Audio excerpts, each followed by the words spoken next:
Hi everyone, welcome to Legends and Lore episode 8, and I'm Anna Meyer, and with me as usual is...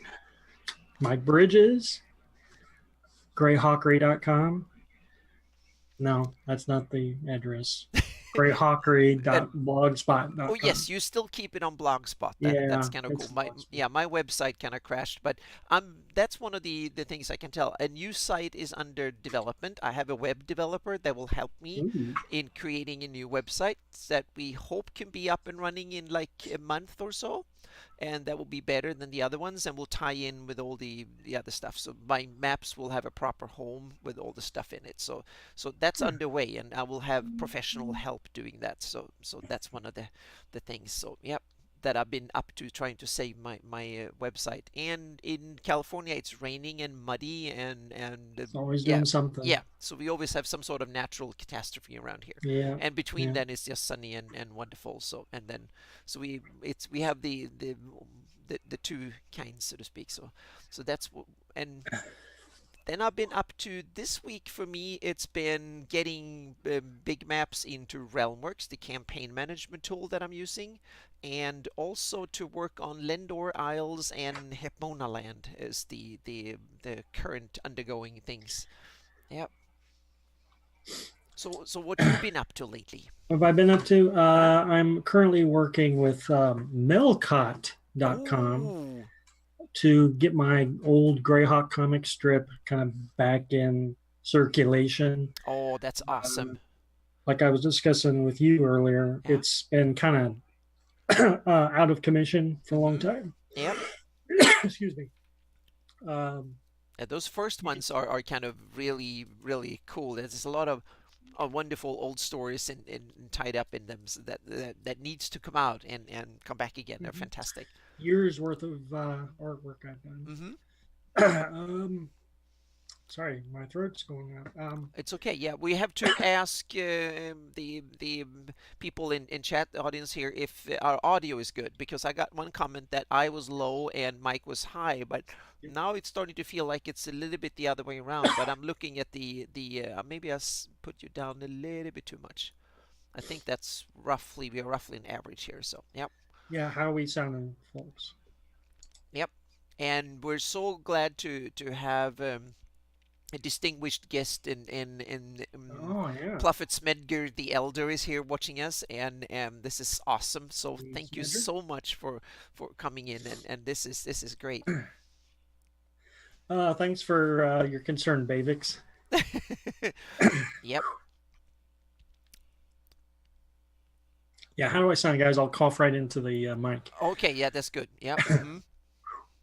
Then I'll put up just a little bit here, so I'm going to compensate. So now we'll see. I'll try and keep an eye on the bars when they go up and down here. Okay. Well, what I was struggling to say was some of my old Greyhawk comic strips, not my Castle Greyhawk webcomic that I'm currently we're working on with Scott Casper, the old like Sunday comics strip. Brian Blumkotz has been reposting those on the Cannon Fire Facebook group. Join that if you haven't already. There's some good stuff in there. I don't even remember writing half of those comics. It's been so long ago. Yeah, that's uh, yeah. You've been doing this for well over 10 years now, like 15 rather, or yeah, something. I've really Yeah, lost track of time, but yeah, it's been a long time. yeah. Yeah. It's like my maps. The when I started, it's not, now I had to dig through and found the oldest screenshots, and the oldest files were from 1998. So I realized, yes, now it's a Jeez. 20-year anniversary from where I started. So now it's the celebrate the anniversary by breaking new grounds for the first time in like 20 years from to set out from the original. So next year will be Hepmona Land and some other stuff. So Yeah. I'm going to write a blog post and see where I can post it, because my website is kind of so and so. But we'll see where I can. I will definitely post it on Facebook and on my Patreon. And about my intentions, you do that every time in December, early December. I write about my I kind of sum up and see what my if how much State I of the Union exactly address. the state of my mapping. Yep, Yeah. and that way I can see if I really filled up what I said that I was going to do Yeah. previous year, and also stake out my claims of what I want to do, my goals for next year. Yeah, Yep. those old gamer resolutions is what my Hmm. friends call it. Yep. Not very good at Oh yes, those. yeah. You had some awesome podcast about in the Gamer Stable Yeah, for my about your friends, I'm also resolutions. part of Hmm. gamerstable.com. If you want Yep. to listen to a general gamers podcast, we've been doing that for several years as well. And at the end of every year, we do gamer resolutions. Yep. And yeah, I fail every year. Yep. So I'm going to do that. So maybe we can have that in the last episode in December or something. We talk about the So, the future goals of next year, because we sure. have a bunch of goals. We've discussed it just before we went on air Okay. today. Yep. So we had a bunch of them. So yep. Yeah, we can maybe, get some of the viewers to make some promises too. Yep. That's a good But idea. So I'd we like can. to see some other people doing some projects, Mm-hmm. Yep. kind of get involved and make creating content. Yep. It's a bit of a generational shift in the Greyhawk world too. There's so many new younger ones coming in and new people coming in as well, and so it's kind of Need some fresh ideas. yeah, exactly. It hasn't been this active in like what I feel like in 20 years. It's since living Yes. Greyhawk, and I wasn't even living here then. So for me, it was only on the periphery. I only saw it from a distance. Yeah.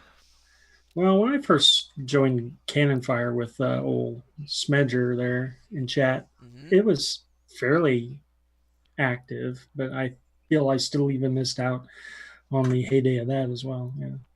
Yep. So it's great that things are picking up again. So, but this episode we were going to dig in both in history and kind of a little bit of the current political situation as well, but talking Mm-hmm. about empires and stuff. And I tried yesterday to do I or try to try that. At least I kind of succeeded, because I was on air on my own Twitch stream and trying to present some map making and stuff that tied into this. And I can't say that it was much of a success. It's much more wonderful to have a co-host, then I don't have to talk to my webcam by myself. But Sure. so that way we can kind of look into some of the old empires and some of the new ones, and there's a whole bunch of prehistory in the Flannies, that kind of things that we hear about the Empire of Vecna and the old Sulm, and there's so many names, and their old Yeah. Elven empires, and the expansion of the Great Kingdom, and the retraction of it, Yeah. and Sul empires, and invasions and migrations and stuff. So there's a whole bunch of cool things. So Whole lot. yeah. So when do this do you have any kind of when do the first empires or the first kind of Well, powers settle? When was it civilized? Was it the old Flams that were the first one there? Were the elves already established, or what is the prehistory saying us? well, of course, as prehistory normally goes, that can be debated. It's more like myths, creation myths Yeah. and stuff. Yeah. Mm-hmm. Um, but as to just talking about empires that we know of Yeah. Mm-hmm. in published Sources. canon, Yeah. um, some of the oldest ones obviously are the ones that kind of set the scene.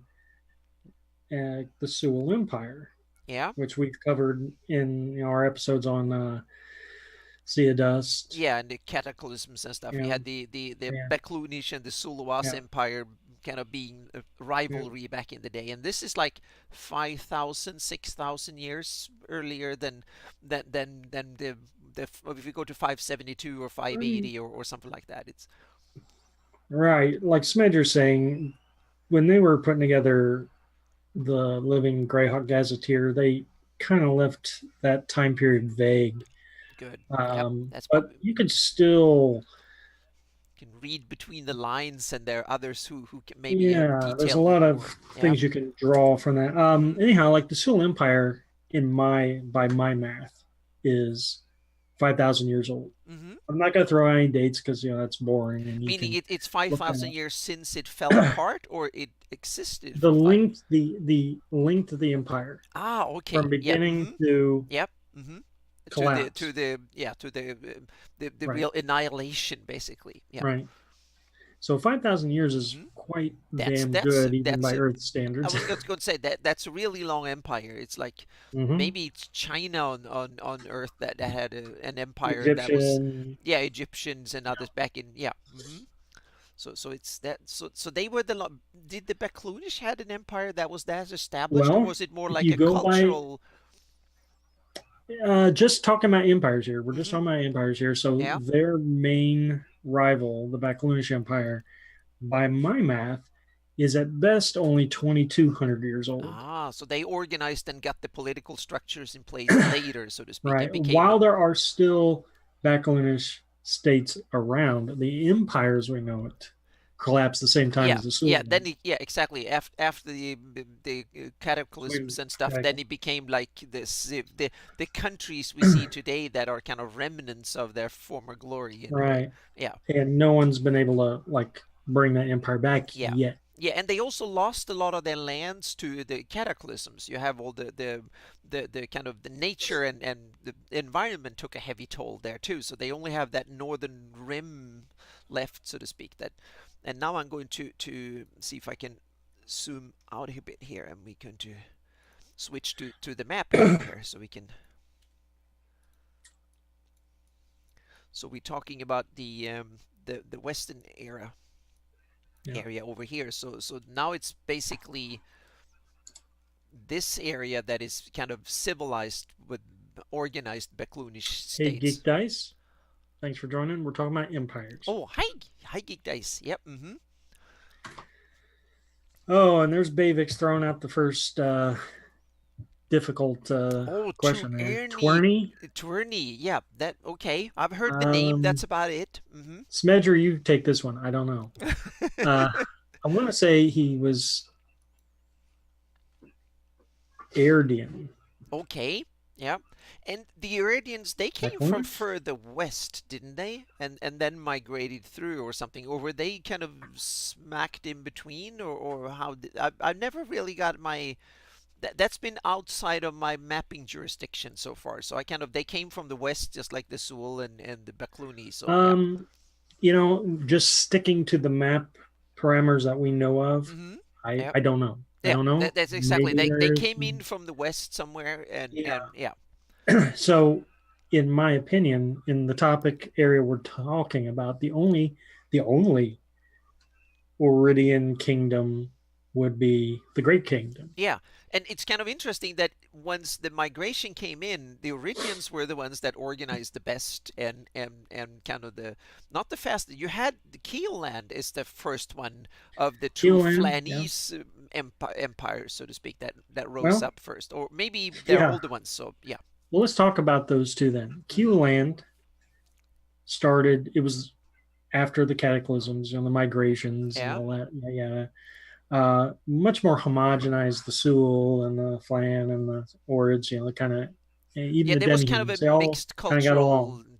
cultural Right. mixed empire. Yeah, So multicultural. from the beginning of that empire to present, if we're talking about the Greyhawk Gazetteer, that empire is about 900 years old. Yeah, and So it's pretty old. yeah, and it seems to be the most stable long-term country in the Flannies in many ways. Yeah. They kind of have established borders and not too many squabbles. They seem to be able to manage fairly well. But they also kind of they have the Sheldamar Valley kind of set out, and most of their neighbors are the ones they have good terms with. So most of All them, right. yeah.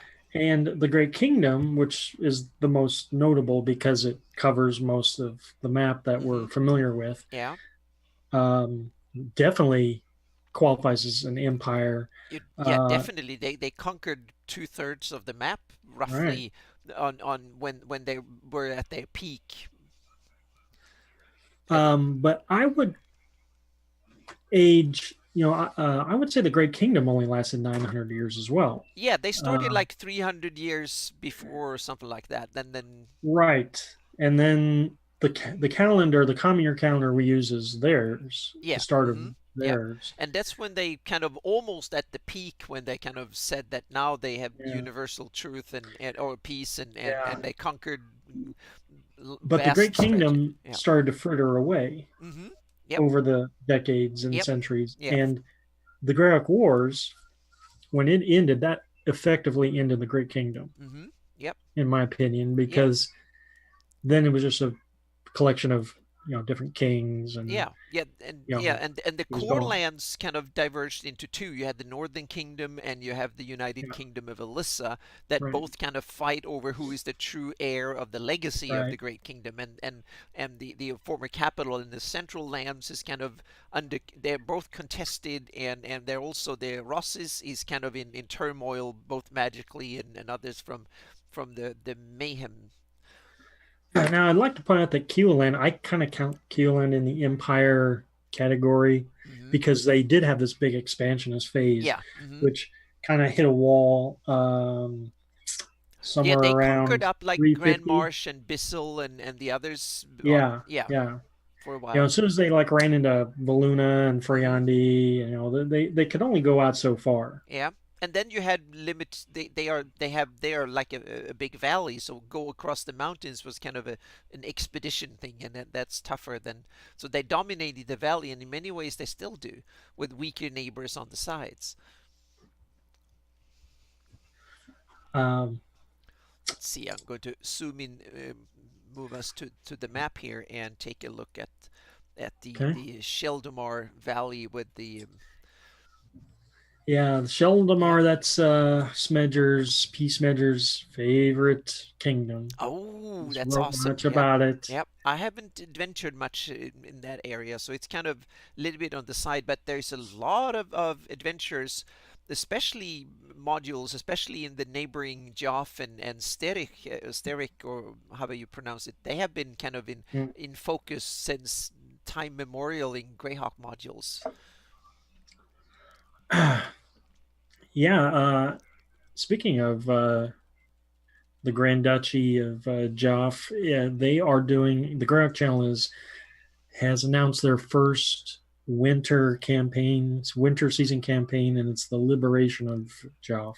Oh, that's cool. I'm It's going with to the zoom in giants here. and Yep. all that stuff. Mm-hmm. That should be interesting. Yeah, definitely. It's one of these areas that is really ripe for adventuring. It has and it have both the landscape is fantastic. You have things from lowlands, you have large marshlands, big forest, hills, mountains, and hidden valleys and so It's yeah. actually one area that I don't think I've ever DM'd in. Me neither, but Yeah, it's an area that is ripe for it, and you have a lot of it's got everything. interesting, yeah, exactly. You have giants, dwarfs, gnomes, elves, the whole shebang. Everything is there, so it's a But it's good area. landlocked. Yeah, It's exactly. It's almost landlocked. Yeah, everything. you don't have many sea adventures, and Yeah. there's a couple of rivers. That's it. But and then you have it bordering the Rushmore, so you have some marshlands. That's about as wet as you get. But in many ways, it's a lot of vertical landscape that you can do, and you can have dragons on the mountaintops, and there are giants around, and there's a whole bunch of other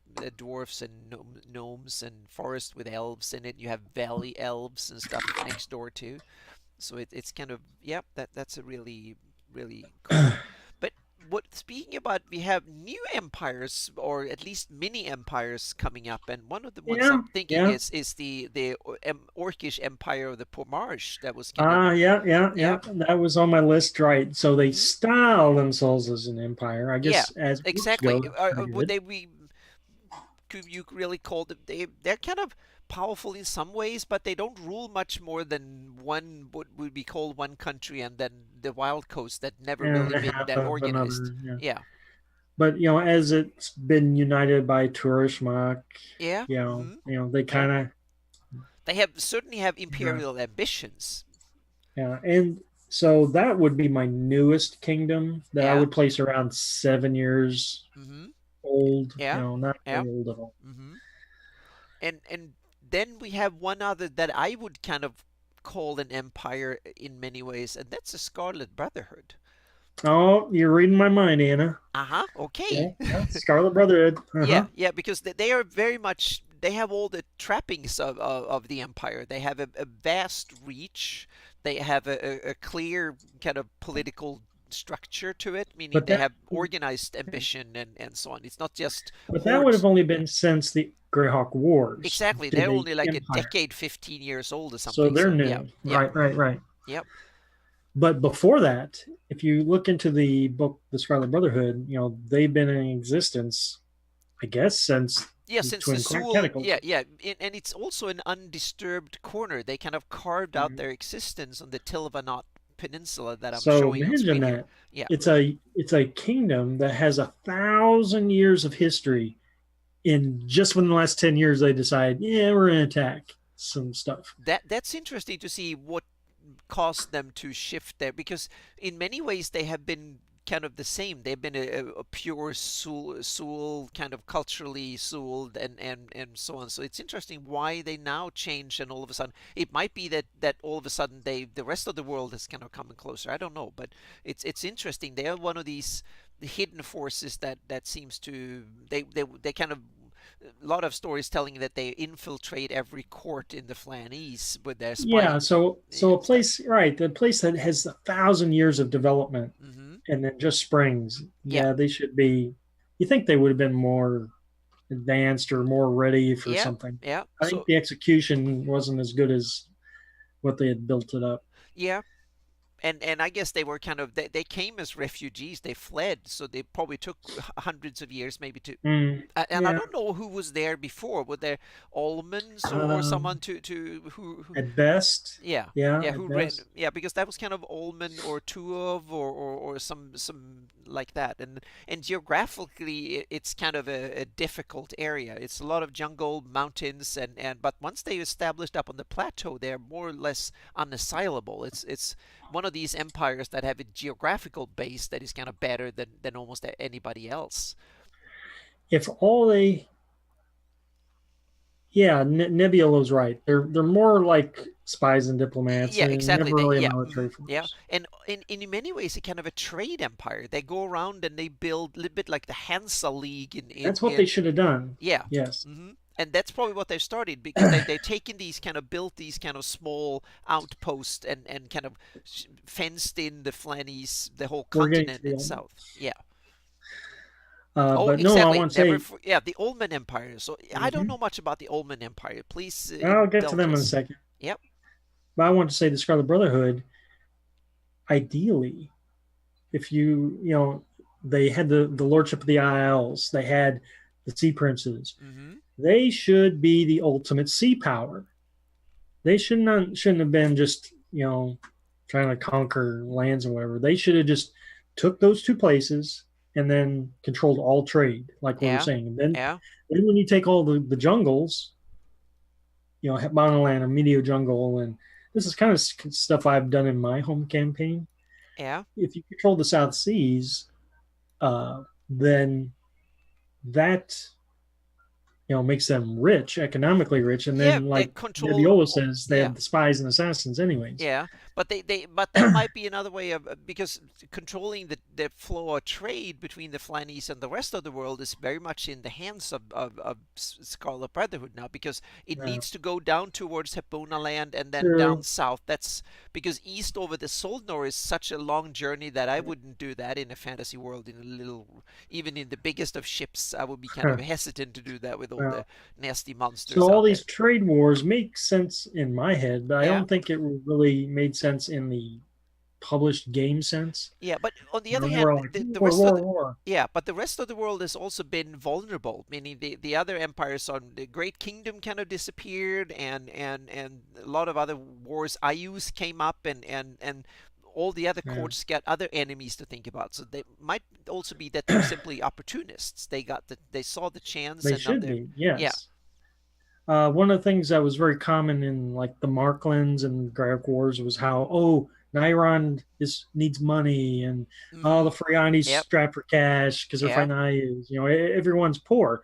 That should have been the when the Scarlet Brotherhood came out of the woodwork and said, "Here, we'll loan you some money." Yep. And You that way know, they bought themselves. Yeah. yeah. They. Mm-hmm. Yeah. That's interesting. So we have, and then we have the um, I have now I'm a little bit interested in Hepmona land Okay. because I'm going to map it. So do we have any? We have the Ulman Right. Ulmans. Let please Okay. dig into Ulmans first. Yeah. Omens the Omen Empire by my count is about 2,000 years old from beginning to its collapse. Mm-hmm. What it is now is a remnant. of what it used to be. The Omen Empire started in Hetmonaland, um, on the right side of the map there. And Yeah. when they got to about, they started migrating Yeah. because another potential empire was coming up from the south, the Toavs, and or Toav, Yeah. however you pronounce that. Tuvo Toa. Yeah. Something. You know, Yeah. they were coming up from the south, and so probably around minus 1,000 common year, Yeah. the Omen Empire started migrating west. They kind of island hopped, and this is probably where, yeah, they were in The Tilmanots Elven. Peninsula before the They had to have been. yeah. Mm-hmm. Yeah. Right, right. But they might have ignored up on the Okalashna plateau and up on the top. They might have just settled. They might have Yeah. skirted it. Mm-hmm. Yep. Yep. And then they went Um, on to the islands in the middle here, the that are now uh-huh. bearing their names, the The Omen Omen Isles. Isles. Yep. So when they settled in the Immediate jungle, then they declared, oh, well, this is the true Omen Empire. That all Yeah. that stuff back, in the east. Yeah, they let that all go to ruins, and Mm-hmm. they thought they were hot, but they only lasted maybe about 500, 600 years, Yeah. and a war or something, and it collapsed. Yeah. I'm going to Complete. switch to this one just to get a little bit But better map. yeah, they did Garrett, Smidger's right. They ranged out very far, island hopping, settling all over, way off the limits of the map, Mm-hmm. uh, throughout the Pearl Sea and the oceans. Yeah. Uh, so yeah, the Omen uh, are have a lot of potential, and they also, of course, are using your traditional, what is that, Mayan gods Okay. Yeah. or Aztec gods. I can't remember which one it was now. But they're saying how their deities came to Earth from another plane. How we have all those plane hopping events. Mm-hmm. Um, so if they were indeed divinely guided, yeah, they could have been shown many ways to go. Yeah. I suspect, by the time they went to the Medio jungle, that would have been like late in the Sul Empire era. Yeah. If the Sul Empire was worth anything back then, sure, they might not have been in the jungle, but they would have been all over the ocean, I think. Yeah. The Now, interesting is, were they yeah, seafarers back before they they? had to have been. Yeah. Yeah. Now, they weren't seafarers enough that they went east, apparently, and settled at Monoland, no. But they had to have at least been in the southern and Medio jungle Mm-hmm. Yeah. at some point. I have no proof to that. I'm just going by the fact that they're neighbors. Yeah. There's a mountain between them. Yeah, I don't know, but that's neither here nor there. Yeah. Now I'm going to switch back to this because now I'm now we talked about human empires so far. So now I'm Mm-hmm. kind of curious about the demi-humans. We have all the classical demi-humans, and then some are in the Flannies. What empires and stuff do they have and have had? Demi-humans. Yeah. Well, those are even more vague than the stuff we've already been talking about. Yeah. The obvious one would be an Elven Empire. Yes. Mm-hmm. Now, I'm no expert on Elven Empires. I think some of the best material on that's in Earth Journal, if you can find them old Yeah. issues.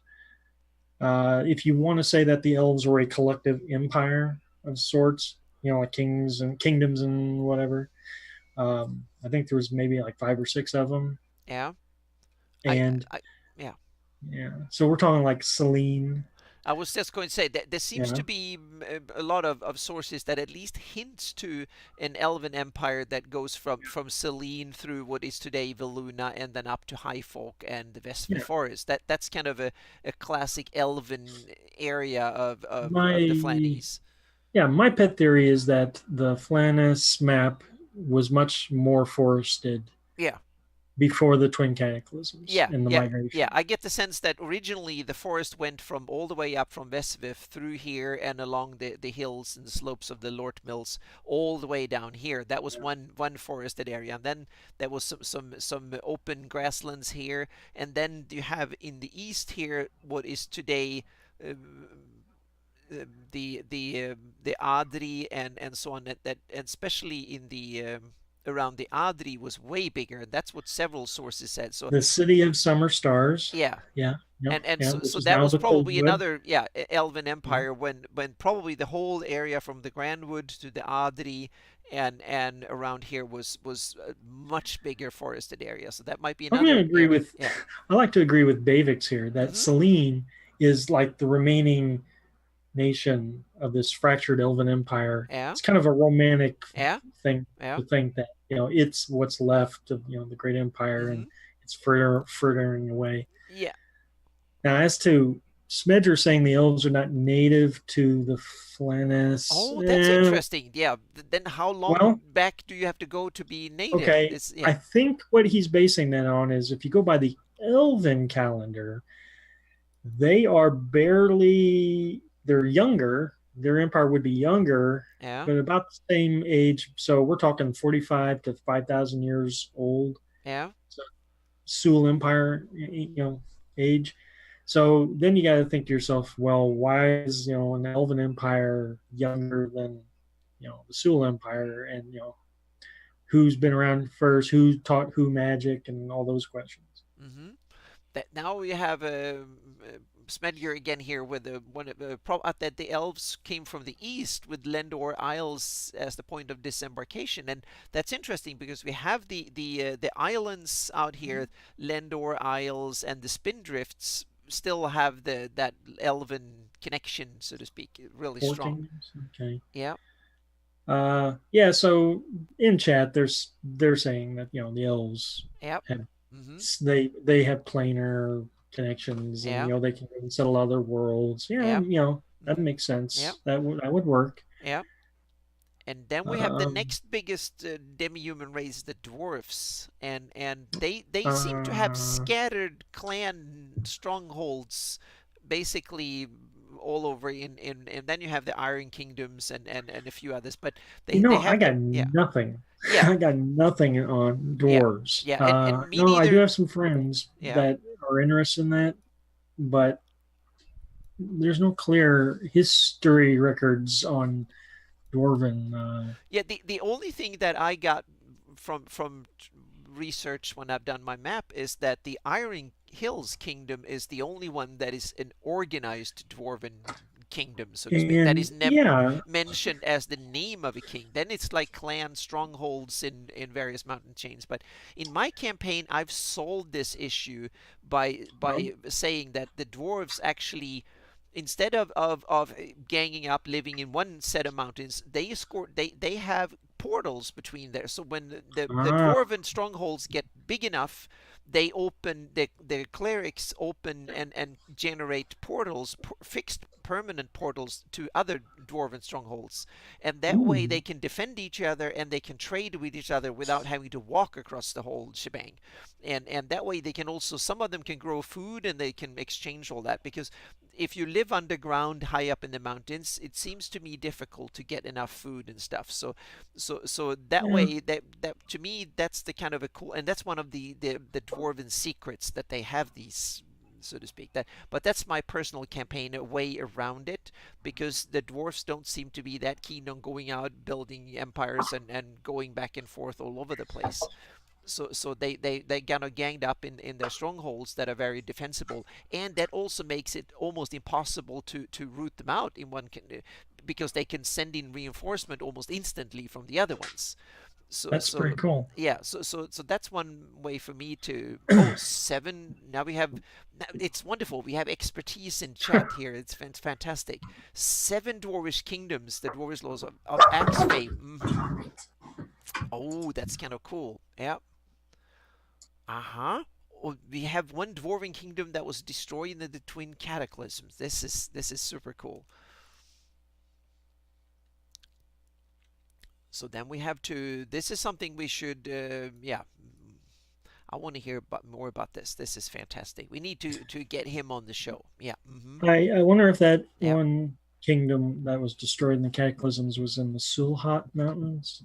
Uh, Yeah, that will be the natural because that's the just in the middle of the firing line between the Baklunish and Hold on. the Yeah, I was Sul. going to say I'm not a big fan of that because right, that would put them right in the middle of it, and that Yeah. makes Mm-hmm. no sense. Yep, exactly. It was housed in the Um, mountains dividing the I'll be damned. Sulhout. Okay. Yep. Mm-hmm. Yep. Um, no, in my view, I would have liked the Iron Hills to be the seat of that empire, and Celine to be the seat of the Elven one, Yeah. and them to both be the remnants. Yeah. Mm-hmm. The only interesting thing is that the Iron Hills is one of the more kind of mundane little hills. It's not close to a mountain chain or anything. It's one of the minor little iron hills, and actually they're barely hills on the Darlene map. I put hills in there, some kind of exaggerated it a bit because Yeah, they were called the Kingdom of Iron Hills, so that's why I right. kind of put them. I kind of over emphasized it a little bit. Yeah, but if you go by Gary's population figures, it was one of the most heavily populated areas. Yeah, that's true, and it's also one of the areas where the dwarfs have a lot of small valleys in between that they can have agriculture and they can grow pigs and all sorts of yummy things that I know that they can brew ale and stuff that they are very fond of. I think so. Yeah. Let's see. Bayvix is asking about Johidi, Oh, okay. and I don't think that's an elf. I think No, she I think is it's a human. Oridian. Yes. I think so Yes. too. Yeah. From the pre-migrations or during the migrations or Yeah. somewhere in that era. Yeah, but it's one of these that then became a common god, so to speak, after in the all the mishmash of cultural mishmash of the Flannies. Mm. Hmm. The Lord Smedger's saying the Lord Mills would be Yeah, because the Lord where Mills has a lot of that's dwarven influences. Yeah, realistic. and the Principality of Right. Ulek is run by dwarfs and has a lot of heavy But do dwarven. we really want to put the main kingdom right next to the Elven one? I don't know. That's yeah, exactly. It's kind of I yeah. don't know. That's yeah. Yeah. I get this. I like the crystal mists and the one up in the Yatils and stuff. There are some dwarfs up there, and to me, they're kind of the coolest because they. But on the other hand, they might have moved there later, but they are the ones that live in the more kind of dwarvish and Yeah. The surroundings missed because they. opportunity. Yeah. The So missed opportunity was to have a great Dwarven Empire up in the Thalandrian Peninsula, yeah. and then have the Silk be just Yep. kind of come in there Yeah. late Yeah. But it and seems. coexist. Yeah, it seems like the Thelonian Peninsula was kind Yeah. of added late to it because on the original Gary's maps for his personal campaign, it barely existed. So that was an area that was added much later than the central core region. So Yeah. Yeah. So yeah, a lot of when you talk about those, there's a lot of question marks. yeah, and then we have two demi-human races that don't seem to be mentioned in the form of empires, and gnomes and halflings seems to be Uh, unempirical. It will be the yeah. gnomes in the Cron Hills maybe, but that's probably not. Flinty Hills. Yeah, I think Flinty Hills. yeah, that's true. Flinty Hills have them, Yeah. but then we have one thing that might be called an empire if we move underground to Okay. the Underdark, and the Drow might be Oh, considered have at least imperial ambitions on the in the netherworld, so to speak, or at I'm gonna least have to the write that one underground. down because I didn't get that. Yeah, that's I one of knew I would the miss something. yeah, and we have Malden is one of the experts on the Grey Flanny's Underdark.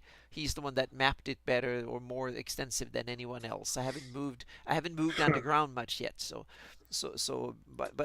that's one of Hmm. the interesting thing is that they in a way that could almost be called an empire. I think.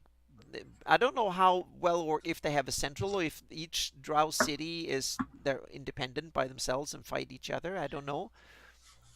Yeah, I don't know. Yeah. I mean, I only know really the one, right?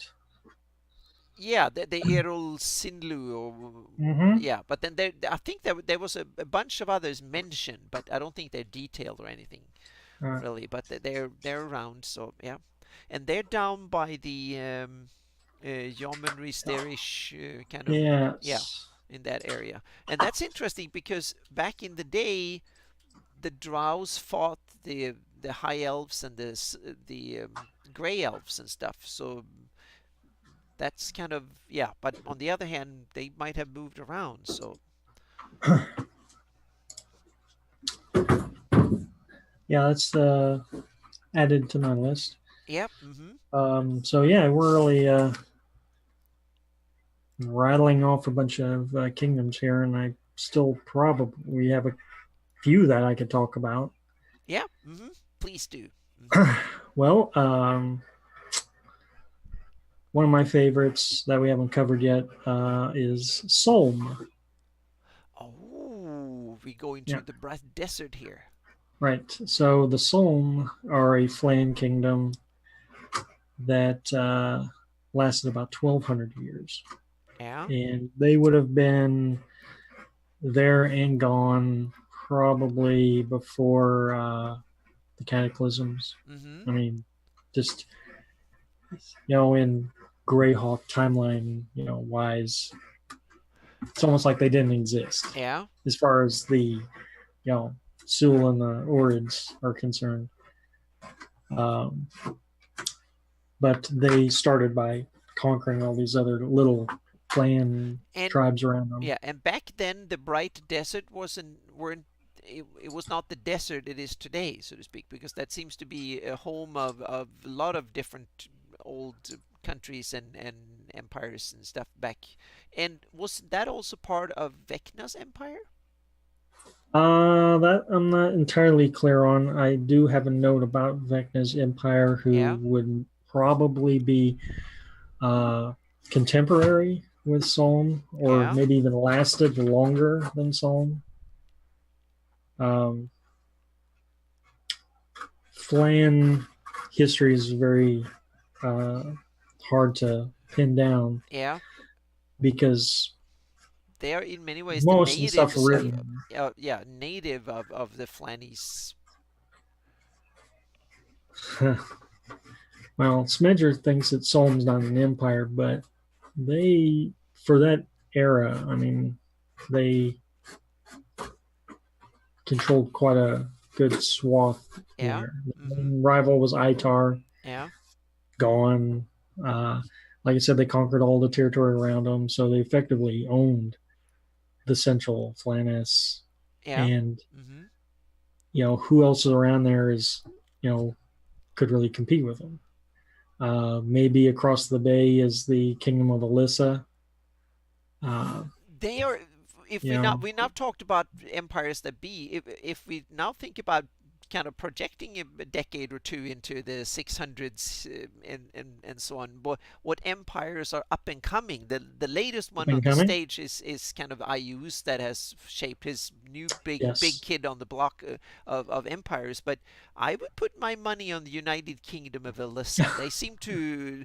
They have a lot of trade. They also seem Mm-hmm. to have a hell-bent emperor who seems to be kind of grasping, and they all power well, and they also have a Mm. fairly sizable chunk of land, and Yes. also don't have too many enemies on the border, so to speak, and they also have coast in many directions. Mm-hmm. So that, Yeah, you're yeah, right. They're set up to be an economic power, like I was yeah, ranting about on the Scarlet Brotherhood. yeah. I think they're, according to the Greyhawk Gazetteer, their main deity is Zulchus. Yes, That exactly. So tells you they're everything you very, need to yeah, know about they're them. the they're the greedy Yeah, ones on the yeah. block nowadays. The ones that and he's very kind of, in many ways they seem like the business oriented. They have this thuggish evil king, but he's greedier than he's evil, seems like. Which is interesting Yeah. because how the United Kingdom of Alyssa is now, they used to be the poor stepchild of the Great Kingdom. Mm-hmm. This is the South Province we're talking Yeah. about. Mm-hmm. It used to be like the North Province, Yep. the Central Great Kingdom, and the South Province were like the three big areas. and now the south is the rich, Exactly. well-to-do Yep. area. Yeah, And they also have a possible link that they can circumvent both the Scarlet Brotherhood and the Orcish Empire, the Marsh. They still have to do it over land, but they have yeah. it because they have the connection to Solnor and the Already Sea and over in the east. And they have connection to the central, and they also seem to be a power that is not too keen on making enemies, because they seem to be, at least could do trade with Nairon and the good countries to some degree. They seem to Well, be to greedy rather me, than, yeah. it's yeah, you're right. It's like, do we trade with our old cousins to the east? Well, no, Yeah. they're all ruled by undead. Yeah. Well, let's trade with Myron. They're at least human. Exactly. Yep. Yep. And then we Yeah, have the other ones, that the poor cousins in the north, that are big land-wise, because the North Kingdom is a sizable chunk of territory, but they seem to be the poor cousins that got the worst lot that way. But then you have Bone March and the more kind of esoteric frontier lands of former Great Kingdom that seems to have kind of fallen from the radar of civilized areas and run over by humanoids and all sorts of stuff. So the North Kingdom might not be on the it can radar come back. to be great. But when we one thing that I'm kind of interested in is the Ernst states. That seems to be the most kind of civilized, non-war fighting, safe Yeah, havens in the Flanese. right. And the interesting is they were once one kingdom. Were there ever a kingdom of Ernst, Mm, or are they my just, history on that's yeah? a little hazy. I think I had something to do with majority like Sewell and Orid who Uh-huh. settled there. Okay. Yeah, So because not nowadays there are like two exactly. provinces, but it seems to me like Yeah, they should intermarry the rulers and the Geller family clan, or yeah. whatever it is, and the other one, and that, but they don't have much of a land border. You have to kind of crawl across rivers, and so that might be another reason that they kind of they're separated geographically. But they, Okay, so yeah. in chat, they've Bavix was asking about Atlantean empires that may have been around. Oh, okay. Yeah, Rancher's right. yeah, we The have. Isle of Woe, another Flan, one of them, Mm-hmm. mysterious Flan Yeah, empires, perhaps. yeah. High magic. Mm-hmm. I don't know how powerful, what era they were. Were they pre-Psalm? During Psalm? I think Psalm probably had more real estate than maybe the Isles of Woe, Kingdom did. But the Isle of Woe probably had more magic. Yeah. Um, and of course, they literally sank just like Atlantis. So that answers Bavix. Then there's, I mean, that's the only one I'm sure of. There is Yeah. the Sinking Isles off of the east coast of the Great Kingdom, but I'm not really sure what civilization that is. Yeah, and now when I started studying the rest of the Earth, there is a report of an island group between the Fire Island, or the Fireland, and mainland Flanese. There is a group of small islands somewhere in between. So Ah, yeah, I've saw some. cool. I'm not sure if that is a canon thing. I just saw it in my notes, so I have to see if I can track down, because the problem is that they're not named, and that means that further research is hard, so to speak. So yeah. Empire of Nuria. Mm. Yeah, I vaguely remember Nuria now. I mean, I Yeah, don't know how much we has been set in publishing yeah. about that. Not, but I like the sound of it. Mm-hmm. I Yep, would love to know yep. more. And then we have one interesting area in, if I move over to the map again here, up in the northwest, we have the Nomads. They're kind of nomads, so in that way they're not Yeah, politically organized that no, well. They rule over a large area, but they are kind of, their rule is, they don't yeah, live everywhere, and they don't have much no, civilization, so they're probably not no. empire material. But then we have the Backloonish West again, where we have some strong countries in the form of Sif, Ekbir, and Tusmit, at least, that have. But on the other hand, I don't know if they united, they will be one of the most Oh, powerful. definitely. Yeah, but Most. that they don't seem to anymore. And then you have that borderland country of Kit, than Lupola. So the Baklunish West is definitely powerful enough to be an empire if they would unite, but they Uh, don't seem to have any common political ambitions. Which I think is one of the criteria to call yourself to truly be an empire, is that you have to have sort of political ambitions that go into be bigger and organized by them in to organize together, so to speak. But they don't seem to. But on the other hand, they are, I guess, a lot of interest is the Baklunish West, so to speak, the one that is outside of the Flanese that we don't know much about yet, that Joe Block has written a lot about and detailed, and that's one of the interesting areas that way. And I don't know, I haven't studied. He's the expert, I guess, or maybe we have Peace Medgar here can fill us in too about the Baklunish, but it's kind of they're in the periphery, but they're still a big influencing force on life in the Flannies. And then we have your favorite here, Ul. But oh, they're yeah. probably they're not imperial material either. No, So yep, that's the yep, not even in the conversation. yep, Well, while we're scouring the globe for yeah. any kind of empires, I believe there could potentially be one that existed in the land of black ice.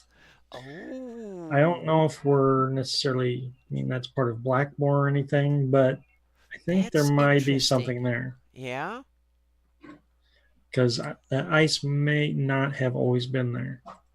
That's my yeah. 2 cents. And then we have the egg of Kut, that mysterious Modron or whatever they are, kind of constructs thingy, weird. There's a lot Yeah, of and weird stuff going Blackmore on up has there. this, yeah, has this kind of dual interesting history, that it actually is setting in itself that kind of got inserted halfway in, or some of it Yeah, that into tends to Greyhawk. happen. Yeah, and then it's been, I read a very interesting article in Earth Journal the other day about Blackmore, and it's kind of a cool, it's kind of a little microcosmos cosmos up there with Vlans and demi-humans and humanoid influence and weird outer planar invasions, and then the Great Kingdom came in and conquered it, and then they left and fell apart and forgot about the whole thing. Yeah, And because yeah, by the time the Great Kingdom gets there, it's nothing. yeah. And so Yeah. it's if there's any kind of little redneck state somewhere, the Blackmore is kind of the that and Oh yeah. Hold of Stonefist seem to be the most rednecky places on the most rural parochial kind of places in the Flannies as Now far you're talking about potential empires that could be new.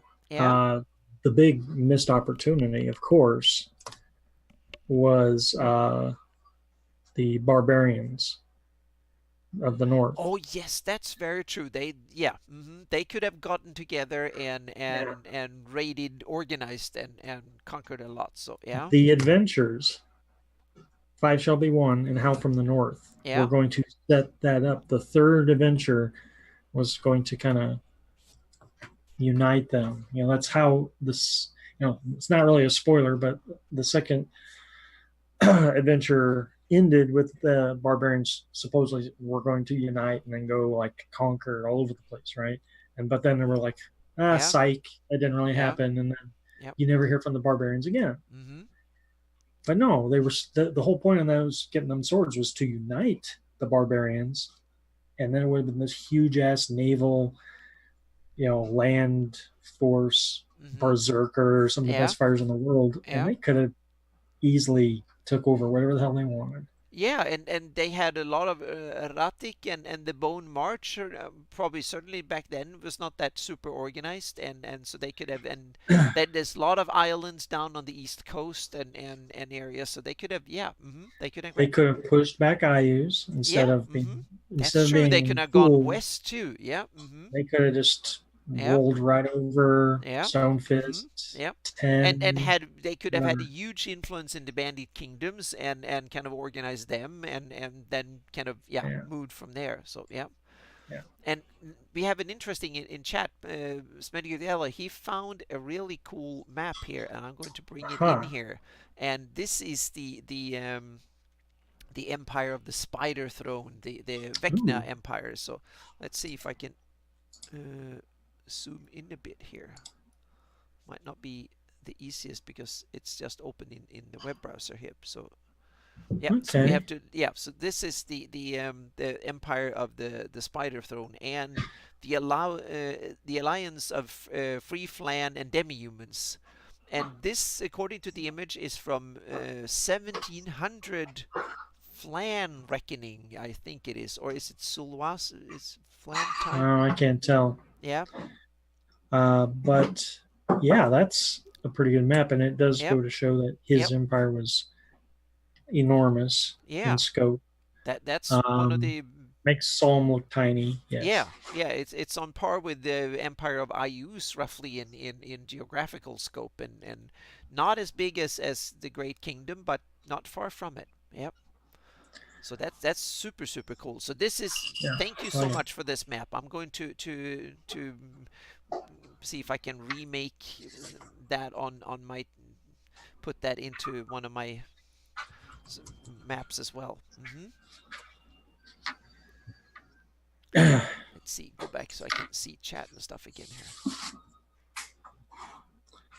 Yeah, that was a really nice contribution there, hmm because I'm sure um,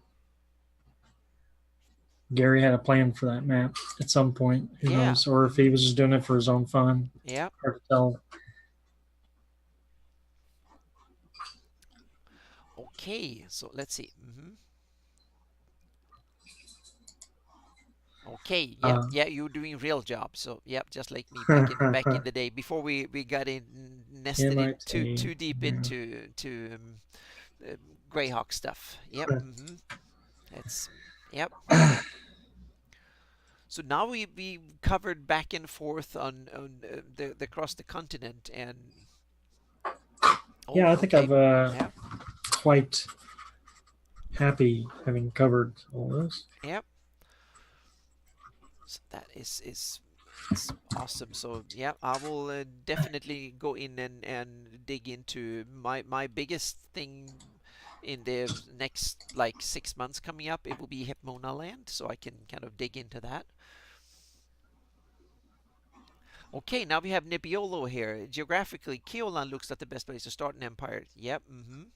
Oh yeah, Keoland is there's probably a reason why Keoland had lasted so long as a stable empire is that they are not easily overrun. So they have a very defensive, a good spot, and also climate-wise, it seems to be nice Mediterranean kind of temperate stuff where you can grow things, and it's not super cold in the winters, and it's not hot enough in the summer. So if you want to live somewhere in the Flannies, I think that the southern Keoland or something is probably not a bad spot to live.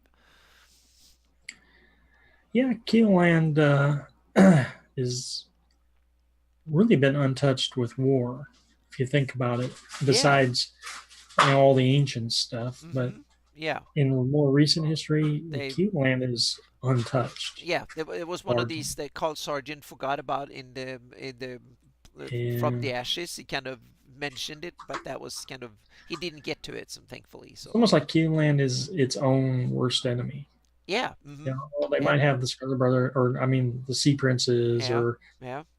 But Kamars, or whatever you yeah, want and to they say. seem to suffer from that thing that a lot of earthly real empires, after a while, they kind of seem to fade out institutionally a bit and lose their kind of the urge of being an empire, so to speak. They They threw some relax and giants at them yeah. to maybe give them something to fight. Yeah. Uh, Yeah, it seems like empires need challenges, just like the rest of yeah. us in throughout their history. So Keelland might not have been challenged enough, but we had the abyssal infestation in Steric, and you had the giants in Geoff and stuff, but they were not, maybe not that enormous of a threat. Keelland was still a little bit Yeah. away from it all. Yeah. Yeah, when I read some of the histories of Keelan that Gary and Sam Weiss used to write back then, the most interesting stuff that happened about the Keelan happened before the published game dates. Mm-hmm. And so then everything that happened after that, like the giant troubles was probably you know the worst thing that happened to Keelan Yeah. from 576 on. So yeah, I always used to give Keelan a lot of grief, because it's a nice big fun area to adventure in, but Yeah, the geopolitical history, it's not much going on currently, not even during the Great Wars. yeah. Yeah, right now I guess it's for me I will dig into a future campaign to the borderlands of Ayus, the kind of gray zone. That will be something I want to dig into in my next campaign. Shield lands and the so you can have some of the good fight between the good and evil, and then the other ones who eke out their living in that kind of gray zone to the Empire of Ayus. That's something I want to dig into more in my next campaign. um, Okay, so we have that. That's we have Empire of the Spider Throne was effectively brought down by the Sul who migrated in. yeah, so That's interesting. Vecna's empire Yeah, would have probably gone on unabated if not for that migration, I that's guess. true. That was the big event that kind of toppled it. The only thing What that about the bothers Vecna himself and his kind of he was kind of overly ambitious, and so uh, do you think he might have self-destructed simply because of he was simply too greedy, too evil, not greedy in power hungry and evil maybe, or I don't know. Yeah. my best guess is Vecna's reign was about 1,000 years roughly. Hmm. Uh, That's true. He might and have gone off the rails, Rookers, completely when being a lich for yeah, hundreds of years might have done him you know, in. And he might not have been the most perfect of liches because he was one of the early ones to be a lich, wasn't he? oh, definitely, Yeah. but of course, he gets double crossed by Kas, Cause yeah, and man, they had the big uh, fight and some yeah. histories say Sararak was work for him. Uh-huh. Um, so at some point, your evil's going to turn on evil, Yeah. and that's another thing that probably brings him down. Um, but no, one thing always bothered me about Vecna's empire, and I really like the idea of him having an empire, but again, it bordered the Sul Empire. Yeah. So while the Backlands Sul wars are going on, you can't tell me someone as magically powerful as Vecna didn't have some contact with the Sul mages of power. Yet to me, he seems like a Sul in mindset a lot. They were Yeah. empirical in their and the other thing is that what about the elves during the time of Vecna? Well, what Gary's saying in chat is that the Flan and demi-human realms were the main opponent of Yeah. Vecna's empire. Mm-hmm. Yeah. And that makes sense. So that makes it more of an Eastern rivalry rather than worrying about what's happening on the other side of the mountain. I guess Yeah. mountains was enough of a Mm-hmm. border. Yeah. Uh, Yeah, the Crystal Mist and the Yatils and all the mountains in the west of the Flannies are an impressive border. It's basically only Ket through Ket and the Lopola Gap and stuff that you and the Thornwood Lopola. Hang on a second, I'm going to get the map up here. So there's effectively the Flannies only has one opening to the west, and that's up here. You have the Thornwood Gap here. I'm going to zoom in the map here a little bit. So you have the Thornwood here is one gap, and then it goes west, and you have through Lepola and that way. That's basically the only easy way in and out of the Flannies when it comes to go west from the Flannies. So right. yeah, Yeah. Yeah. there are certain passes and stuff, but that's way up in the mountains, and even the barrier peaks here are kind of formidable enough, and there's enough of horror stories of all sorts of stuff, and you have the valley elves and then you have to go through Geoff and the land of the giants and stuff. So yeah, so the only civilized easy route if you have valuables or if you're just a tourist is to go through the land of Ket. Well, with all these ancient histories and high high magic kingdoms in the past, it still seems very surprising that so many of them coexisted so closely to each other and not Yeah. have had either went to war with each other in case of the Backlash of Seoul did, Hmm. or at least were built on the top of the other. So I Yeah. guess like yeah, Q Land's built on the top uh, Vecna's empire effectively, Hmm. uh, and I guess the Great Kingdom's built on top of the Flan empires. I mean, Yeah. yeah, who's building on top of who? You Hmm. can't build on top of the Seoul Empire. Yeah. No one's building on the dry steppes. Uh, Usually, when these kingdoms fall, that's it.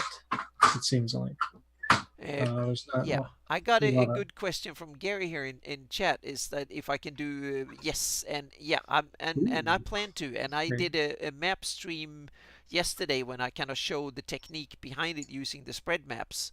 So Nice. I can do it while we talking here. I can switch over to map view and do a little quick demonstration here. So I can zoom out a little bit here. I can map. I have my spread map, and I can either do it so you can have a map in normal map this way, or I can simply change and you can have a white background, and then you can add spread colors to this. Or you can also, if you don't like the pure white, you can put in and make them kind of parchment style. Or you can say that I just want to have the regular map but with a color overlay. And this way you can put in as many colors as you feel like it, and paint the colors in and out. So if I want to say that I want to down here, I want to kind of show the old Almor here. So I'm going to I like that. paint the old Almor. Now I'm just going to give myself a slightly smaller brush here, and I can paint in where the old, hang on a second, there we go. And I need to get the,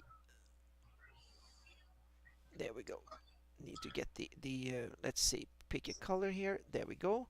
And now I can paint in the old Almor. And one of the things is I put a mask in, so it automatically masks for the coastlines.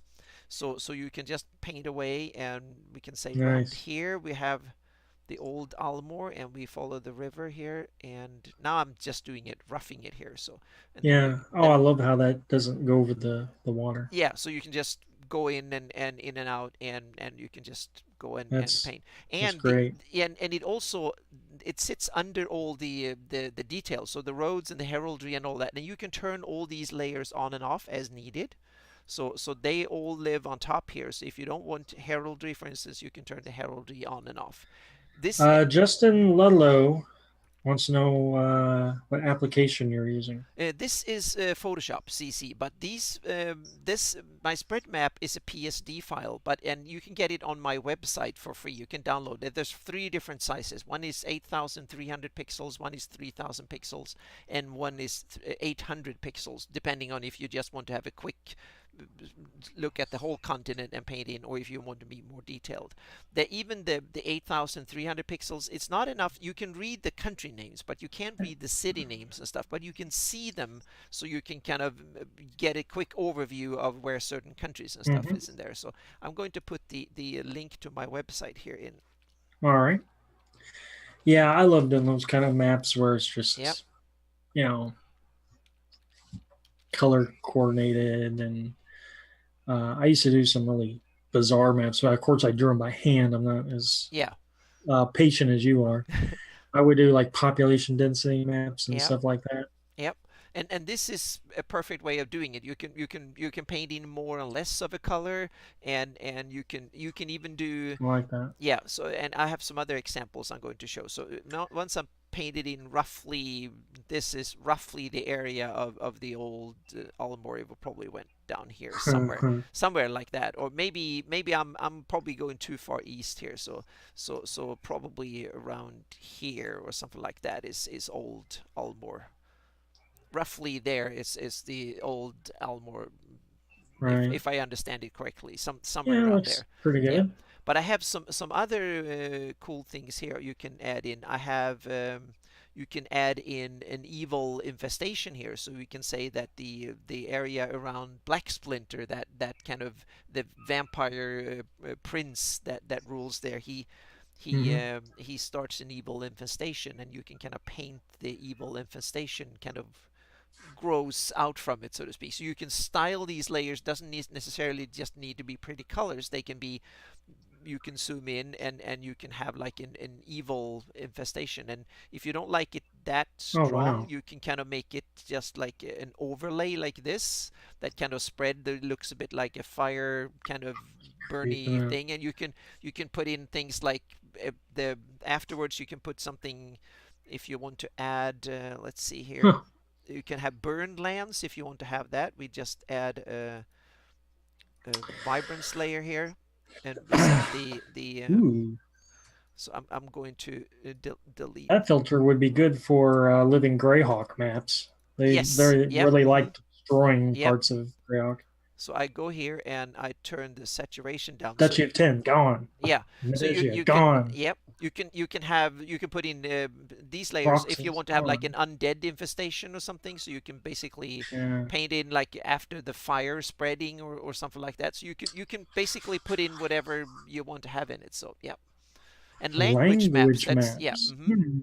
No, I'm not considered that. yep. So I tend everything that all types of information that needs to be presented geographically, you can present it on maps like this, and then you can also go back in and afterwards just say that nah, I want this on an easier to see spread map, and I put in the hang on a second some What if I parchment here. want to?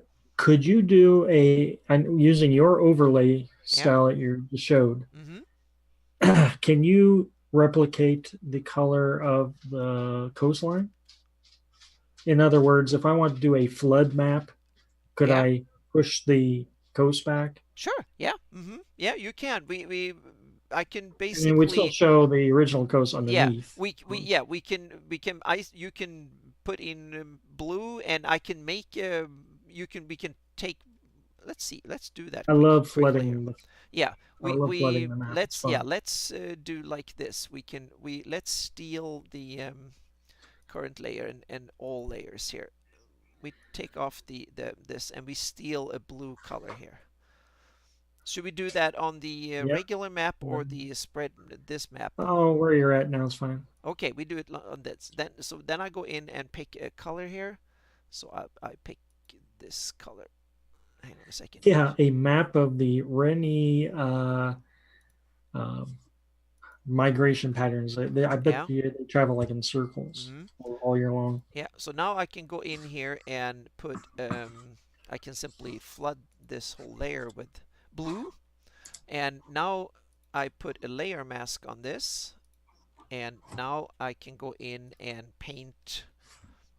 I'm going to put some white and blue here, and then I can Ooh. go in So and now the whole thing's underwater. yep. So now you can simply paint to say that the coastline here is underwater gradually, and you can kind of let the water spread inward, so to speak, so you can kind of build. So you can Nice. basically take any color, any texture, whatever Yeah. pattern and stuff. So and now you saw when I put the white map, the evil infestation kind of disappeared. So I need to change that back to normal, and we get the evil infestation back in again. And you can change the brush Yeah. and stuff. So yep. Very nice. Yep. So then I can go in and turn things on and off, and the evil infestation here we can kind of Very skip cool. it, and the vibrance here. So yep. So that's that's the idea of using I spread like it. maps. Yep. Yeah, Shathold. I totally agree. Ooh. Nebbiolo, the Shathold has Oh, been suffering a lot. Suffered enough lately here. So cracking yep, me up. yep. But that's the idea of spread maps, and that you can take them, and they work in GIMP as well. So you can download and use them in GIMP. The biggest map is over a gigabyte in size, so that one is a bit struggly for GIMP.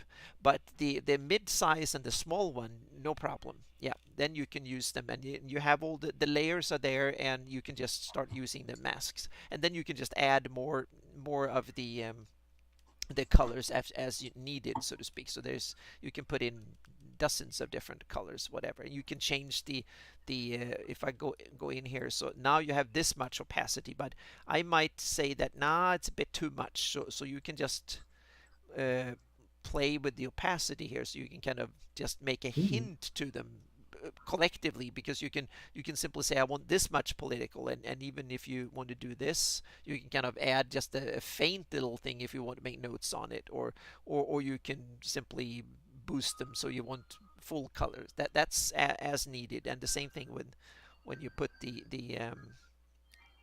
parchment on it here, you can Oh, that's decide really how cool. much, and they blend. So I put special blend mode, so they blend with the parchment and stuff too. So that's already in there. So all you need to do is paint the masks in and off and decide what color you want to have. And same thing here, you can kind of fade them out like this. I need to play with that. Yeah, and this is Whenever I have free time, I want to yep, do that. yep, yeah. So just download them they're on my website, so you can just download them and start playing with And them. use whatever program. Yeah, yeah, anything that can handle Photoshop files. So if Yeah, nothing else, GIMP will work, and that's an open source software that doesn't cost a penny that you can yeah, use. Yep. yeah. I'm with Justin here. When you see those kind of maps, it reminds me of like Birthright and stuff like Yes. that. You want Yep. to like Yep. do Yeah, political. and I run my campaigns. I have political things and sandbox and stuff, so I want to have a lot of this stuff. So for it, What I and want to do with them is do Greyhawk military history. That's been one of my yep, dream projects that I always tinker around with, yeah, and I don't have the maps to go with it yet. yeah.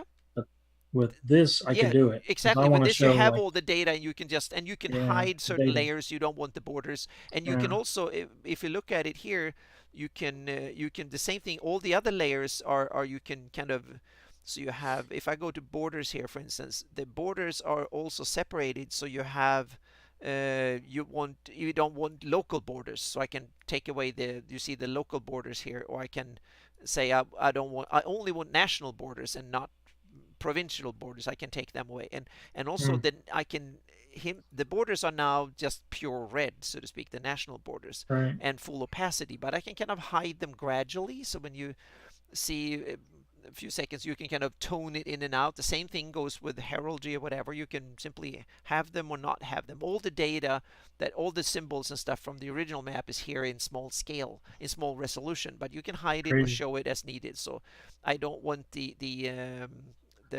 water names, for instance, that are not interested. I can hide them, and the same thing might be. I don't want roads, for instance, are not interested in my discussion. I can hide them if need be. So yeah, so there's all It's these. cool. Yeah, so I think it's a very useful tool for various campaign uses. If it's a spread of an evil sect and their influence, or war, or who control I what, or really like the parchment look yeah. too.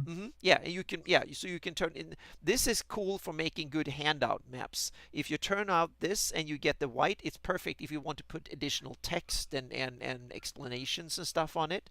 And if you just want to see the details, then you can go back and use the regular map. So you have all the options. And I also have the old terrain, if you prefer, that one is there too. So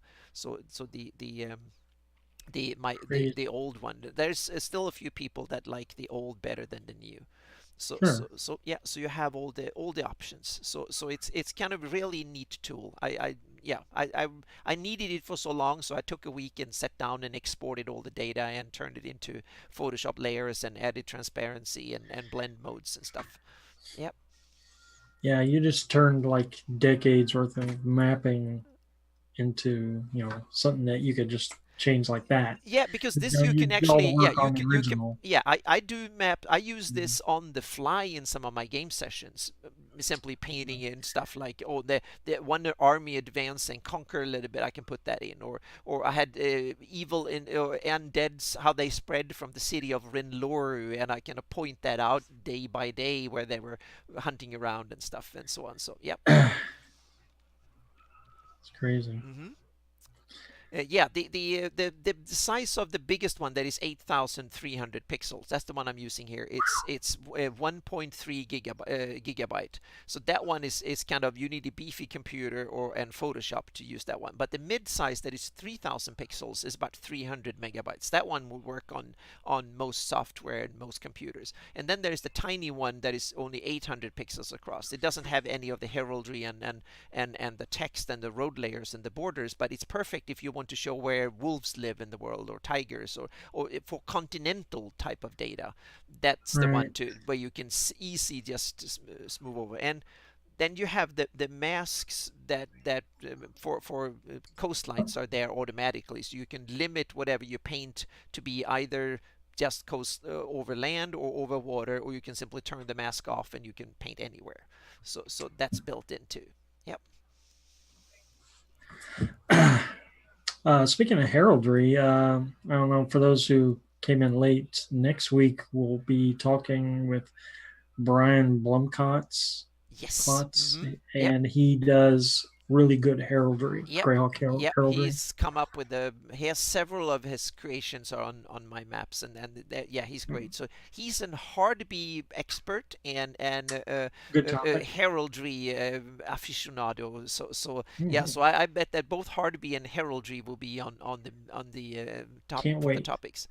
Oh yeah, we have how much RAM is my rig. The computer I have actually four desktop, but my two main ones is 64 gigabyte in one and 128 in the other one.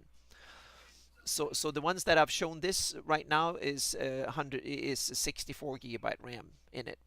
It's DDR4 and it's kind of overclocked, and I have some really cool NVIDIA Titan X in them, two Titan X in it. So the graphics cards are kind of awesome too. So I think about 24 gigabytes of RAM in my graphics cards alone.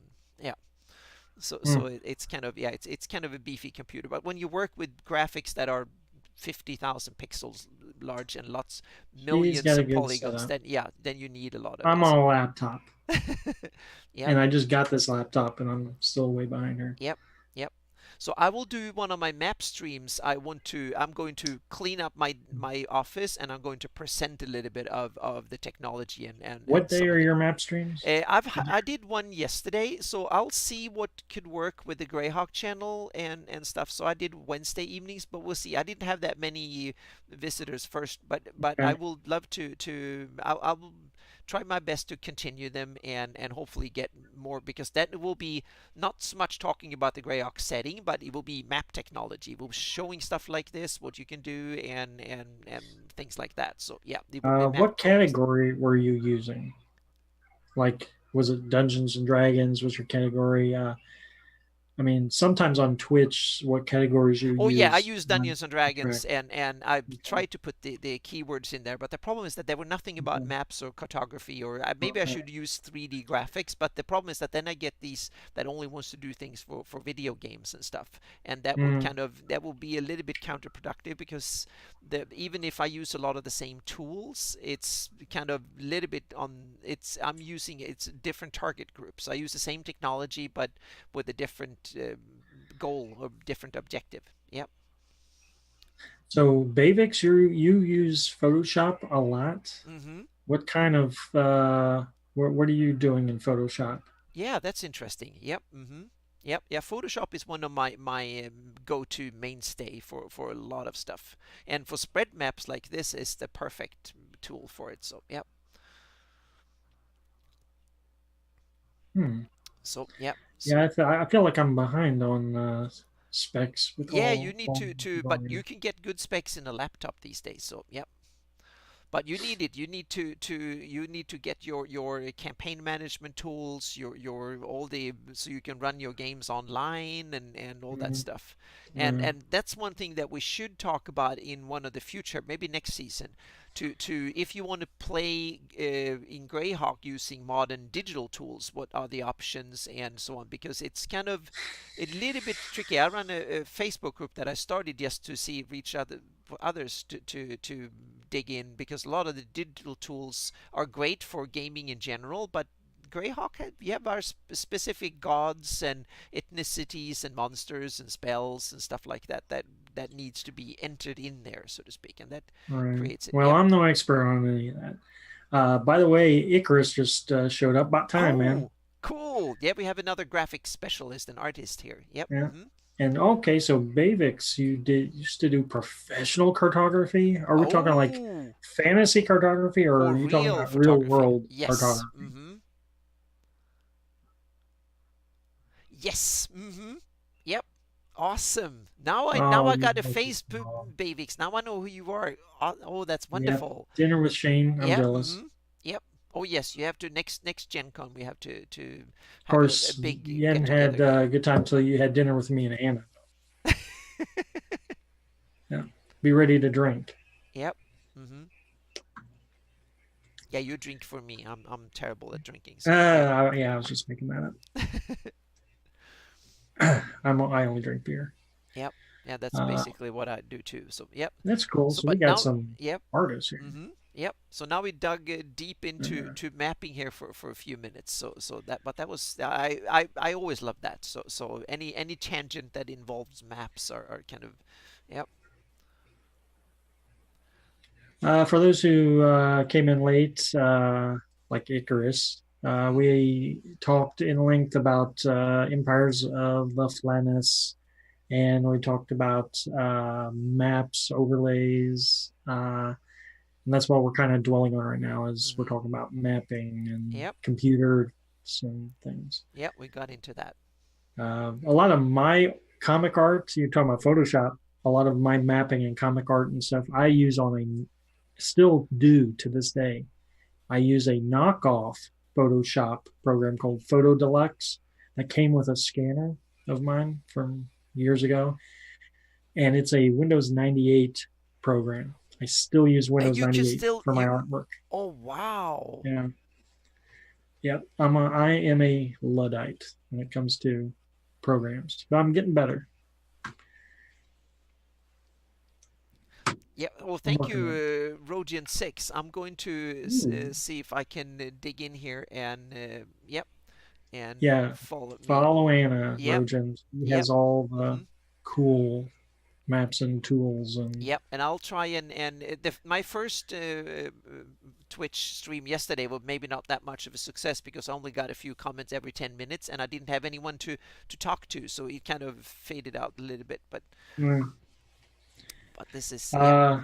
Smedger, this is my tablet right here. It's a glorified mouse pad. Yeah, that's what I have to when I draw here too. So yeah, and now I actually got myself a Lenovo, the kind of Lenovo version of the Surface Pro that has a pen and stuff built into it. That was really cool. Malden just Oh, entered. awesome! Hi, Hi Malden. there! Now, Wow! Yay! Now okay, now this now is we got good. an old gray talk thing going on here. Yes. Oh, this is fantastic. Hi there. So good to see you here. This is Okay. fantastic. Yep. So for those who just showed up, Malden, we've been talking about ancient empires. And we also talked earlier, I was talking about melcot.com, Melkot. Yep.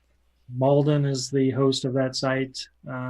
He has a ton of Greyhawk lore. Yep. Go there. Yep. Some cool Greyhawk City maps and some of Melcot, his Malden's official little cool corner of the Flannies.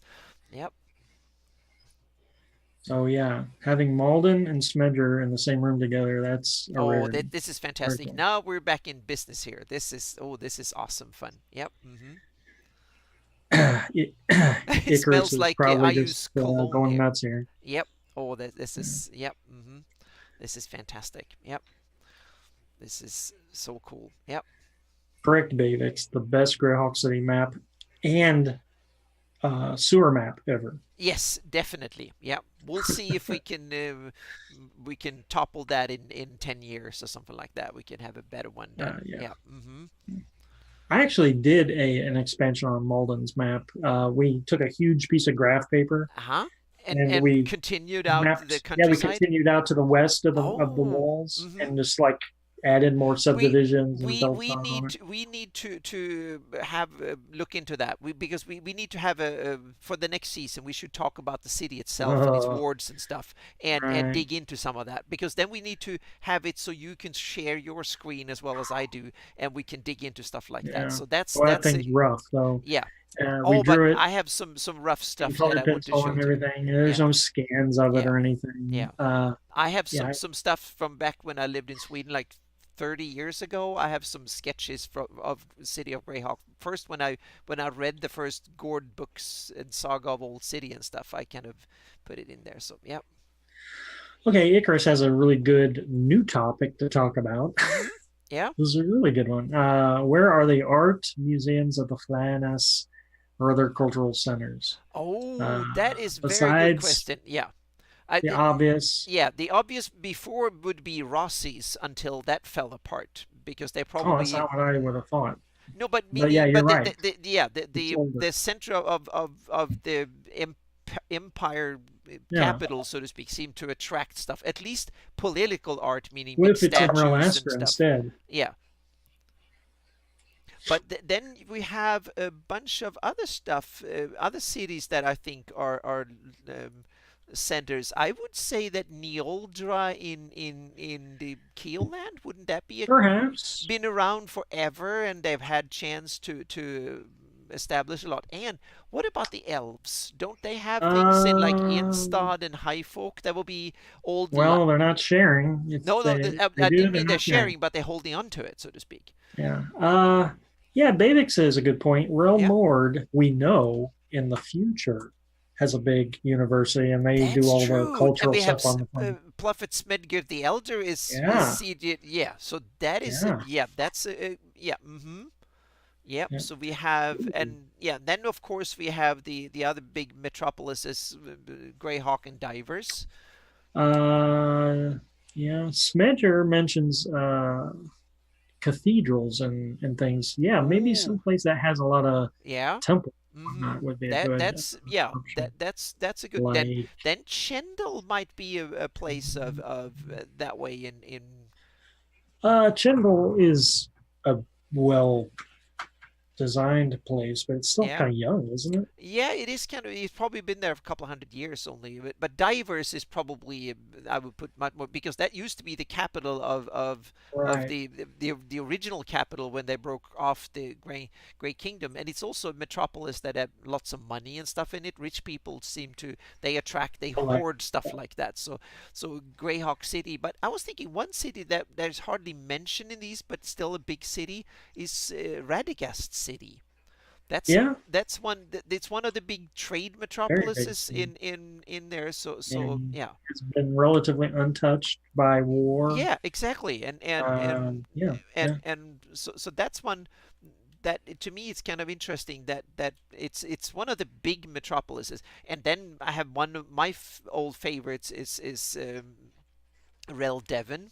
That is ancient from a part of the Great Kingdom, but it's probably not that big when it comes to art and stuff. But what about the Rel Astra and the ones that they're also way off and might have some rich Maybe people in them? so. Yeah, Real Asterisk might have a lot of the leftover stuff from when the Great Kingdom really started to fall apart yeah, and turn mm-hmm, undead and yeah, stuff. Maybe yeah, people started bringing their museum yeah. worthy piece Mm-hmm. somewhere where they would be appreciated, Yeah, and then not we might have destroyed. some. Yeah, we might. I was thinking the Scarlet Brotherhood and stuff might have some old Sewell art from the Sewell fallen Sewell Empire that maybe not in quantity, but in actual value, kind of on an art market. There might be some rare Sewell artifact from the Sewell Empire and stuff that the Scarlet Brotherhood might have that Oh might be yeah, very definitely. yeah Yeah. very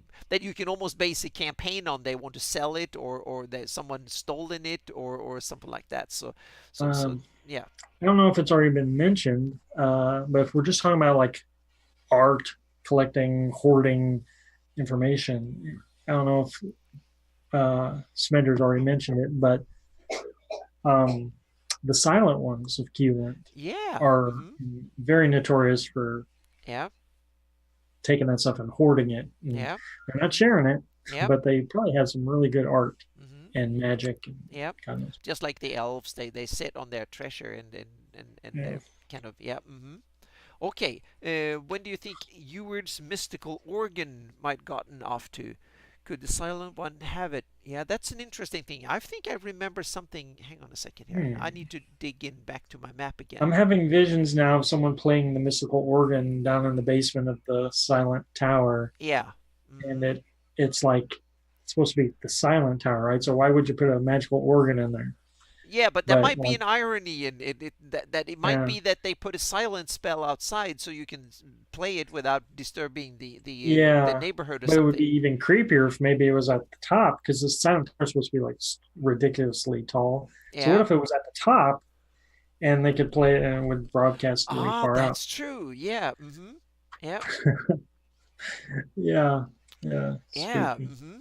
Oh, this is fun. Lots I of don't know. awesome questions. Yeah. Well, yeah, that's now that he says Phantom Tower, you're making me think of the Ghost Tower of Inverness. Yeah, that's it. Put But the organ in that tower, and then yeah, just like but the stuff it. the the tower is not still standing, right? It's one of these ancient. Well, Is it I don't know. standing? I forgot about I the never module ran that itself. adventure, Yeah, so yeah. I I don't put know. put the icon there along the coast. That was as far as I got involved. But yeah, it's one of these iconic locations that we have to. Yeah.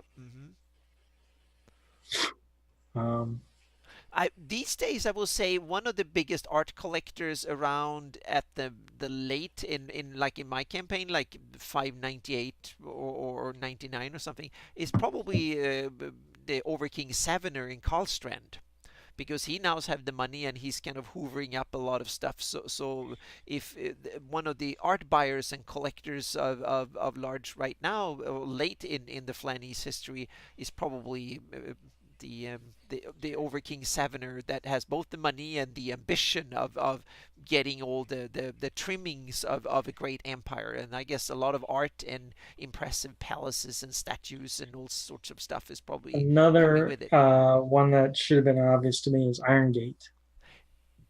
Old, Iron Gate has the yes, money, it has the culture, and the history and all big that. dwarven Yeah, thing. You've yeah, got the gates, yeah. What about so they the could have dwarves too? art from other worlds. Yeah, yeah, Dwarven art? Yeah, I imagine they do. yeah. And at least they probably they might be more functional, but they probably have a lot of value in it, like metal value and gold and stuff. Crafts work Hmm. art. Yeah. Yeah. Yeah, Medigia, but Medigia was kind of annihilated or heavily suffered in the war. But there might be some good pickings out there. But I bet that the Overking Sevener has probably got his people out there to pick up the pieces. And Yeah, Medigia is one of these very forgotten corners of the Flannies. It's really, yeah. and in some ways it's prime beach real estate. So the King Sevener should probably get back to taking control of it again. And you have Now, another thing we're underestimating is the Backlands West. Zeef and yeah, Ekber that's true. Yeah. should have a Yeah. ton of art. Yeah. Yeah. And they also been untouched for a long time of modern war Yeah. and stuff, and have a And they're decent also economy. in a better position to exploit the Sewell Empire That's true. ruins. And they have also connections to the West. So they are the ones that can reach out to the rest of the planet more effectively than anybody All right. else. Yeah. But hey, while we're talking about art, how about shoot, it was on the tip of my tongue. Nolzer. Nolzur's marvelous Oh, pigments. that, There's yes. an NPC who is an artist. Yeah. Yeah. Yeah. What kind of, where's his art on display? Yeah. Where is he I'm not sure active? where he came from. Yeah, that's what I Yeah. say. I recognize the name, but that's about it. Let's see. Pigments. Yeah, pigments. Yeah, that's one of Dang it, what the did I say? yeah. I was thinking that's Did one I of miss the something? no. Well, yeah, we had Gary kind of yeah, Oh, I'm sorry, man. yeah. But pigments, we have the Yep, he did. yeah. Yep, Nolzer. Sorry, I guess I was busy talking about something else. Yep. Hmm.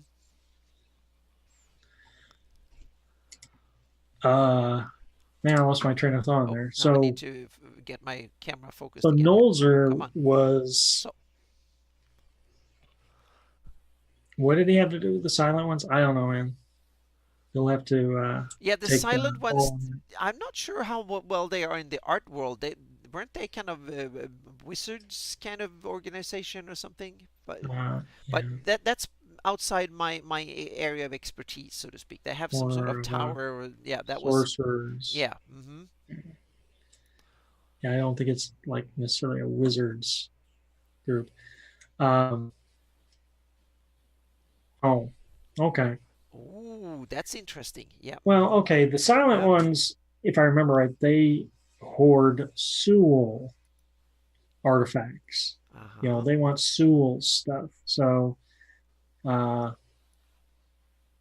if Nolzur's artwork is of Sewell cultural significance, yeah, they would want that, I guess.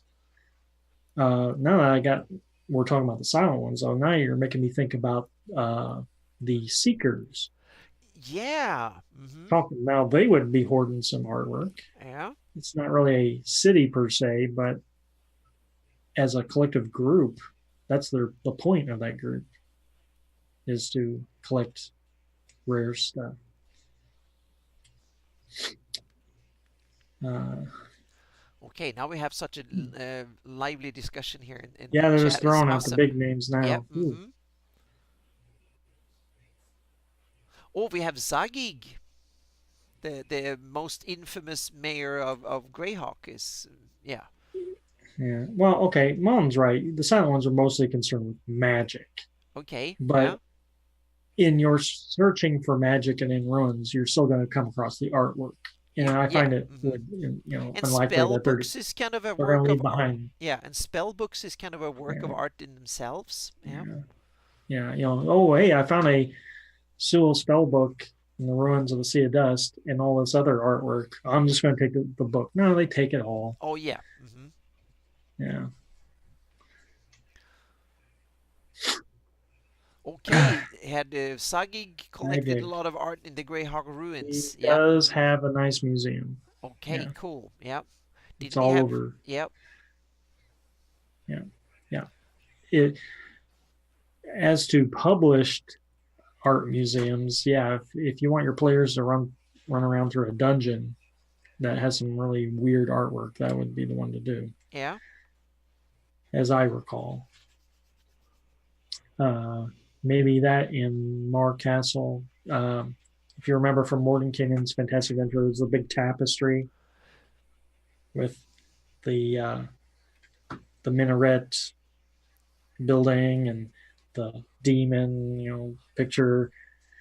Uh, well, Yeah. And speaking of art in adventures, one of the things that I remember was that there was like a big wall painting in the Temple of Elemental Evil. That was kind of cool in one of yeah, the yeah. first corridors. That's one of the items that I remember when I read the adventure and stuff is there. So yeah, Well, that's art an collector. interesting thought then. Yeah. Wall paintings. What if Yeah. your character was so obsessed with collecting art that going into the Tomb of Horrors, you are actually wanting to steal the art out of it. Yeah. So, Mm-hmm. like Yeah. dismantling the walls, Yeah. taking the great green face down, Yeah. and Mm-hmm. taking it back to your castle and putting it back Yeah, up. because that green face that is from the Yeah, temple, that's one of the most iconic art images from in fantasy yeah. in D and I mean, D history. So yeah, maybe you can't get the mouth part, no, that's like the but you Mona could take the Lisa rest of it. of D and D in many ways, or Yeah, something. It's you yeah, could steal the great green face if you yeah, wanted. yeah. So it's probably the most knowledge or seen art thing from the world of Greyhawk. And now it's transcended the world of Greyhawk thanks to their actors. So yeah. Yeah. Yes, I think Gary. Yeah, that's the tapestry you can step into. I think Ah. so. Yeah. Mm-hmm. Justin says he has players right now who are doing rubbings of the artwork in the Tomb of Horrors. That's cool. That's fantastic. Yeah, Yep. yeah, yeah, Mm-hmm. yeah. Yep. I want to run that again someday, but Yeah. gotta wait for the Tomb of Horrors mania to die down Oh so yeah, that so it will be players coming are into surprised. obscurity. Yeah, yeah. Wait a couple of years, and then people have forgotten about it again, and you can. Oh man, yeah, Oh art. Who knew yeah, artwork was a good topic? yeah. We've had some really good tangents in this show. It's been fantastic, but we have some I don't think we awesome want to people. see Marques's artwork. That's like torture porn. Yeah. Yeah. Uh, uh, Yeah. What time is it? Yep, we've been 1:45 here, so yeah, we're oh, still good. Gary's Yep. got a very good point. Queen Alyssa would have had great artwork. Oh yes. So where Yeah, is yeah. her art ended up in the hands of Who knows? King Savener, most of it, or did it end up in Rossi's and got lost Uh, forever, or what do you think? maybe. Yeah, I don't know. I because don't know where she her. was she was queen of Alyssa when it was its own independent country, right? Yeah, yeah. So that and that was run from Silradton. Was that the capital You of? know, I don't. I really don't know. I think that if I remember correctly, that was the Alyssa, and then the Reldevin became the next metropolis in the beginning, and now it moved even Okay. down to Karlstrand. So, Kind of grew. So progression. yeah. So, Okay. but yeah, because it was kind of I don't know if her art stayed in Selratun or if it moved, if they captured it and Yeah. kind of took it back up to Rossi's when it became the Great Hmm. Kingdom, or and if it's now been brought in by Savener, have stolen it or taken it over. I don't know. Well, Yep. ideally, it never left there. Oh, I They think didn't. Gary backs me up on Silratun being the Yeah. capital of Elissa. Yep. Okay. Yep. Very It's cool. kind of cool. Yeah, all the artifacts and cool stuff need to come from somewhere. You don't have an army of wizards and others doing artifacts nowadays, so they need a lot. So yep. Oh, Ah, okay. Yeah, it was more of a friendly takeover. Yep, back in the day. So yep. yeah, that's pretty cool. Mhm. Let's see.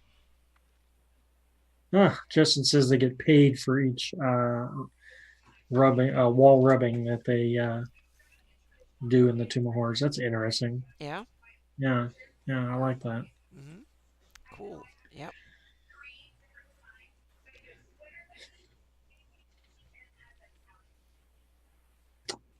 Yeah. So Empire's art. A lot of we've talked about a lot of cultural stuff today. Yep. Very. Um, Alyssa is one of them empires that might have existed back then. I don't know how big Exactly. I don't it know. was. Yeah, because the southern province that Elissa is not that big, but it's kind of yeah. Yeah. It's I would not. like to think that she Yeah. maybe had good coexistence with demi-human realms and whatnot, Yeah. Yeah. She has the elves of and it Sundi wasn't and the too dwarfs big. of the Iron Hills and stuff. So yeah. I think it was an isolated kingdom, not really an empire. She doesn't seem like the type of going and conquering and Yeah. stuff. Yeah, hard to say. Yep. And in one future episode, we have to talk about the neglected demi-humans of the halflings and kind of figure out where they live and they're yeah. That's the kind of gnomes are fairly much neglected too, but there seems to be more about the gnomes than the halflings in Greyhawk lore Yeah, and descriptions yeah. because the It'd be halflings easier are talking just about Rennie than it would be yeah Halflings. yeah because halflings just seems to be listed as the 2% here and 1% there and then that's it. They hardly even Yeah. mention more. So yeah. Okay, yeah, Uh, a cool map will be the minus 500 common year. Yeah, that will be. Yep. Yep. So, oh but yeah, yes, but my spread map kit, you can go in you could do that. yeah, and use more colors and put them in and then put text on top. So, yep. Let's see. Oh, we have the yeah. Maldon has some cool that their art in the Oh, old the yeah. The cairns, cairns right? have old flan. Are Yeah, they old that's the whole point flan of the burial cairns. sites or Yeah, yeah. yeah, yeah. So that's probably where a lot of the local art, like Zagig, has, and Yeah. yeah, yeah, the cairns, right? That's Uh, yep. Phew.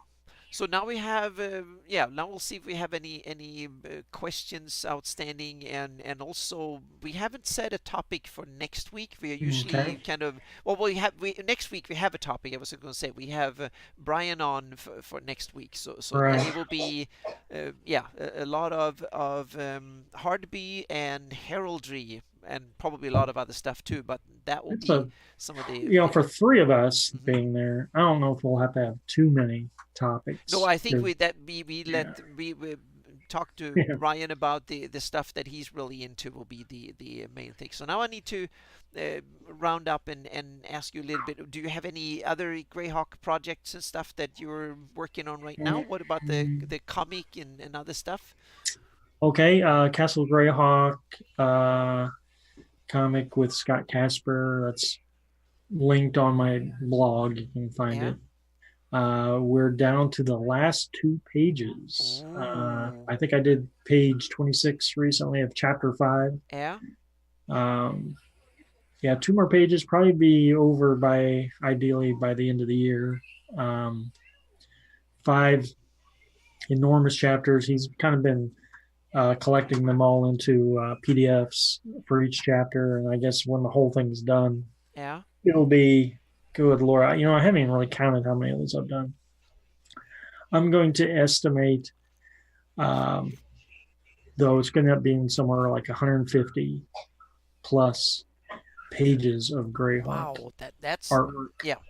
That should be on DM's Guild for print on demand, so you can make a folio out Yeah. of it, or paperback at least. And it's some of the best artwork I've ever done. Some I like better than others, but that's me Oh, being that's the self-critical. yeah. That's when you do a lot of work. Then some of it you like better than others, definitely. But as to projects, I try to maintain the blog. Uh, I think once I get some of the comic stuff out of the way, then maybe I'll start to play around with some new artwork. Hmm. Yeah. But yeah, try Yeah. to update my old technology to something more 21st century. Yeah. Hmm. Mm. Oh yeah, we need to get Yeah, I wish Rasgon. Yeah. Razgan was Hmm. here. Yep. Yeah, Yeah, we have yeah, a he's there's missing out. a list, and we need to get Gary, and we need to get Malden and others here too. So we have a list Yeah, of yeah, guests we should get. projects. Yep. Yep. Malden's right. Me and him are working on bringing my entire Greyhawk webcomic back. Yes. Yep. This is one that I ran for several years, and it is, good Lord, what was it? 200, 300 comic strips, a Yep. lot of artwork. Oh, that's So fantastic. Yep. while I don't have a lot of new stuff, I have a new audience. Hmm. So it's like I'm putting out my old stuff to, And new, few of newer us eyes. have seen and have had access to all of it in one go, so to speak. Yeah, yeah, and so I got so much artwork to put back out there that I almost feel like taking a break from doing anything. Yeah. Um, Something about Eric Mona might do what? Come, Eric Mona might come here one day. That That'd be that that a that will be coup. fantastic if we get Wow. him on. But he is a busy bee in the business. But yeah, so we'll see. I'll ask him next time I Anna get a has, chance. yes, you have I can I get a chance to ask him. Maybe he might be at GaryCon, but he will definitely be at PaizoCon. oh, So at yeah, if you, PaizoCon we can yeah. definitely I can get to him and ask him, and if he might be on for a season after that. So yeah, we'll see. That will be fantastic if we get him, because he was so Mhm. instrumental in the Living Greyhawk, in the Earth Journal, and as head of Paizo for that period when yeah. So yep. Hmm. Yes, Yeah, powers. I've a little bit. I'm working on getting a little bit of power. So yeah, at least I'm getting to places where I can say hi to them. So yeah. Yeah. So yeah. Yeah. So what I'm working on right now is that I'm feeling I have a few small corrections to make on the my release candidate on the map. So that will be out in around Christmas for everybody. Will be the release candidate of it, and then I'm also setting up the standard, so I know all the types of what I do with the map. So I'm fiddling it should go into Realmworks. It need to go in 12 pieces, so it can be printed 24 by 36. You need to go on online map, etc., etc. So I'm kind of planning all the stuff that needs to be done with the maps once it's finalized after the holidays, and then I'm also starting up to map Mona Land. That's the one of the big. That will be the big ticket item for next year. It will be Mona Land. So I'm setting up that to do the to set. So I have the basic setup is done. So now I just need to start doing a lot of work and then pair that with research on Mona Land. So that's one Greyhawk project. The other Greyhawk project is the Lendor Isles. And the Lendor Isles, Mona Land I will do in the same style to match the existing Flanese map.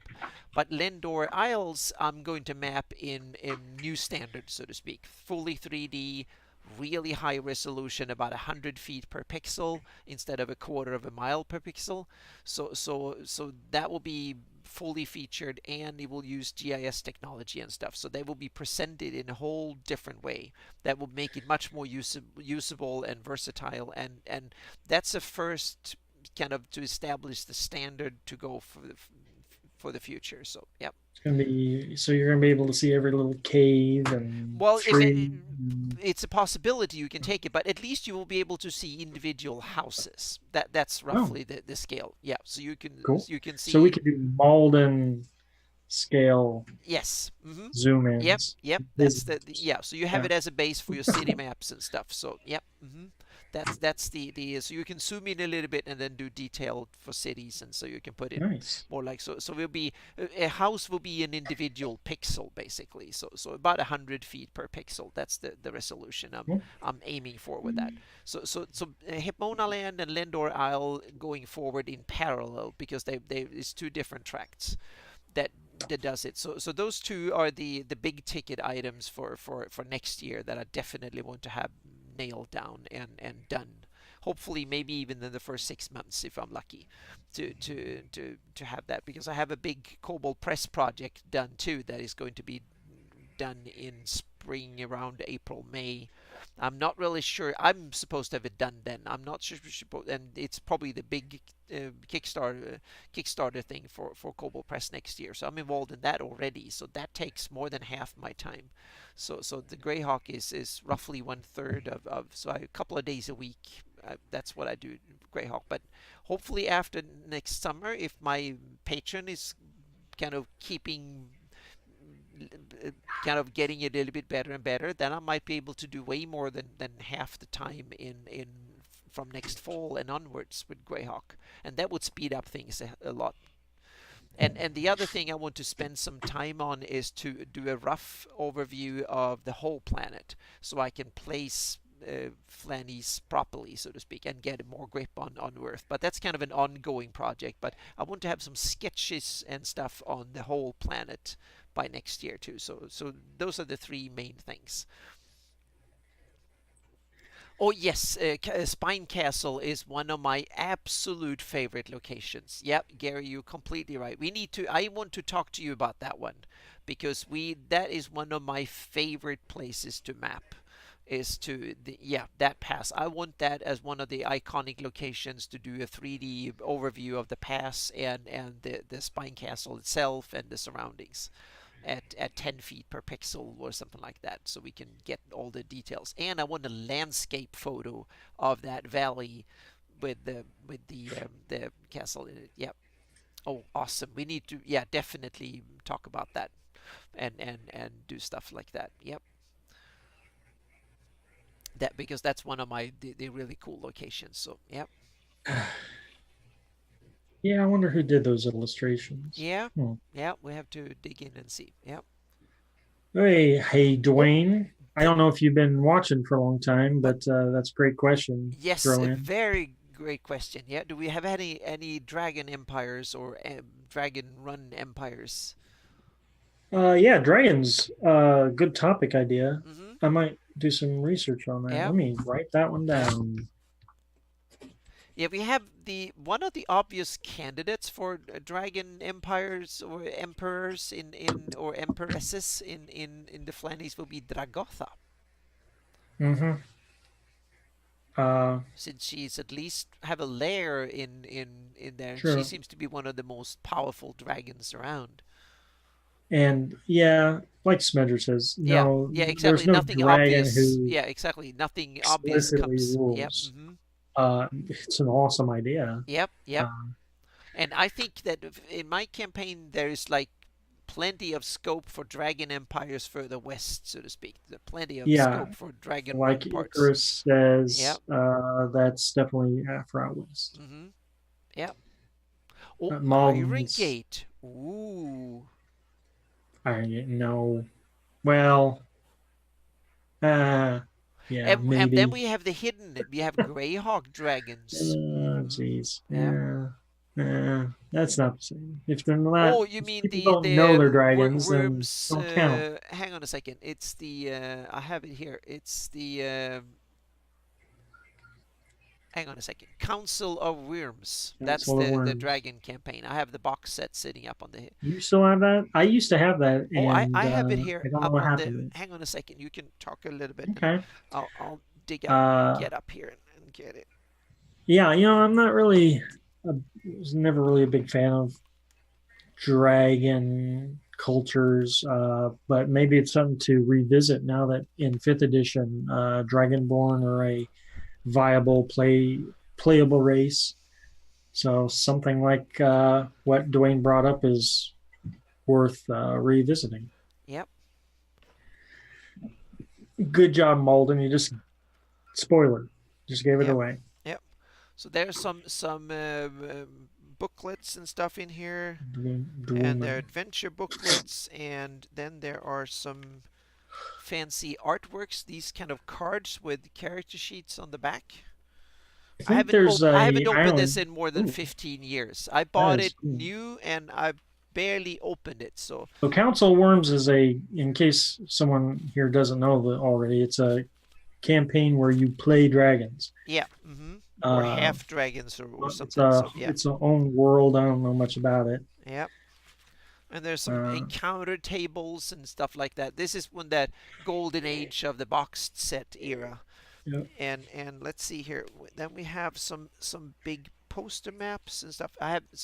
In fact, I haven't opened this in like well over 10 years. It must be Wow, 15 years at least since I. it's an unboxing. Yeah, it's kind of an unboxing. I opened it and looked at it, and then I put it on my shelf. And ooh, here is cool things. There are maps in here. So hang on a second. So it's got a world, huh? Yep, it's got a world, and Looks like a bunch of islands. yes, I will say that, and that's interesting because technically it wouldn't be that difficult to put them out in the Solnor Ocean Okay. or somewhere far out somewhere. Well, I was Yeah, going to suggest in the South Seas, the Vohound Ocean, yeah. Pearl Sea area.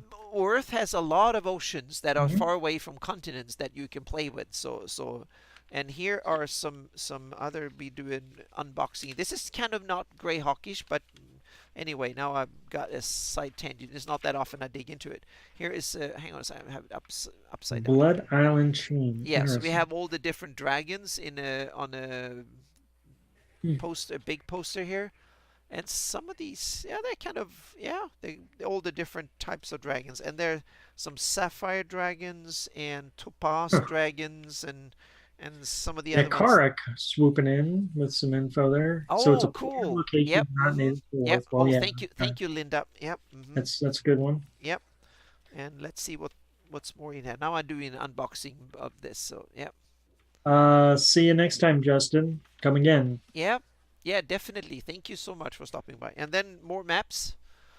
Maybe So it's a Nakara, you used Age of Worms. How much mileage did you get out of it? yep. I'm curious because I had bought the box set and, like I said, it vanished before we ever Oh, played okay. it. So I don't know what happened Yeah. to it.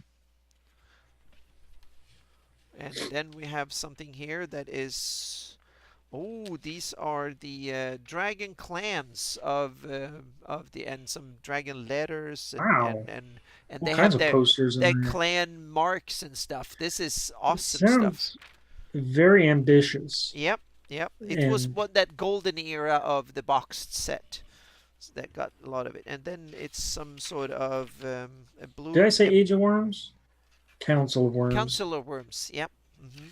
Different kind of And worms, yeah, right? and it's the get the Polyhedron magazine and the RPGA I did run membership Age of thing. Worms. Yep. And there were dragons in that. Yep. So this is kind of an interesting thing to dig into. So yeah. Oh, babies, yeah, you like the box set. I wasn't that super fan of box set actually, to be I honest. like boxes too. I like the thicker ones too. Uh-huh. Yeah. Because, they didn't always have more info, but you felt like you were getting your money's worth in The those problem big with boxes. box set to me is that now it's okay when they sit and as shelf warmers, but back in the day when you take these with you, they kind of break up and get fuzzy Uh, and so they're awesome as a way of selling things and stuff, but then you put mm, them together and things kind of dissolve into it, and so um, yeah, so yeah, as a format, I'm not that much fan of the box set actually, but I right. seem to be in minority. Yeah.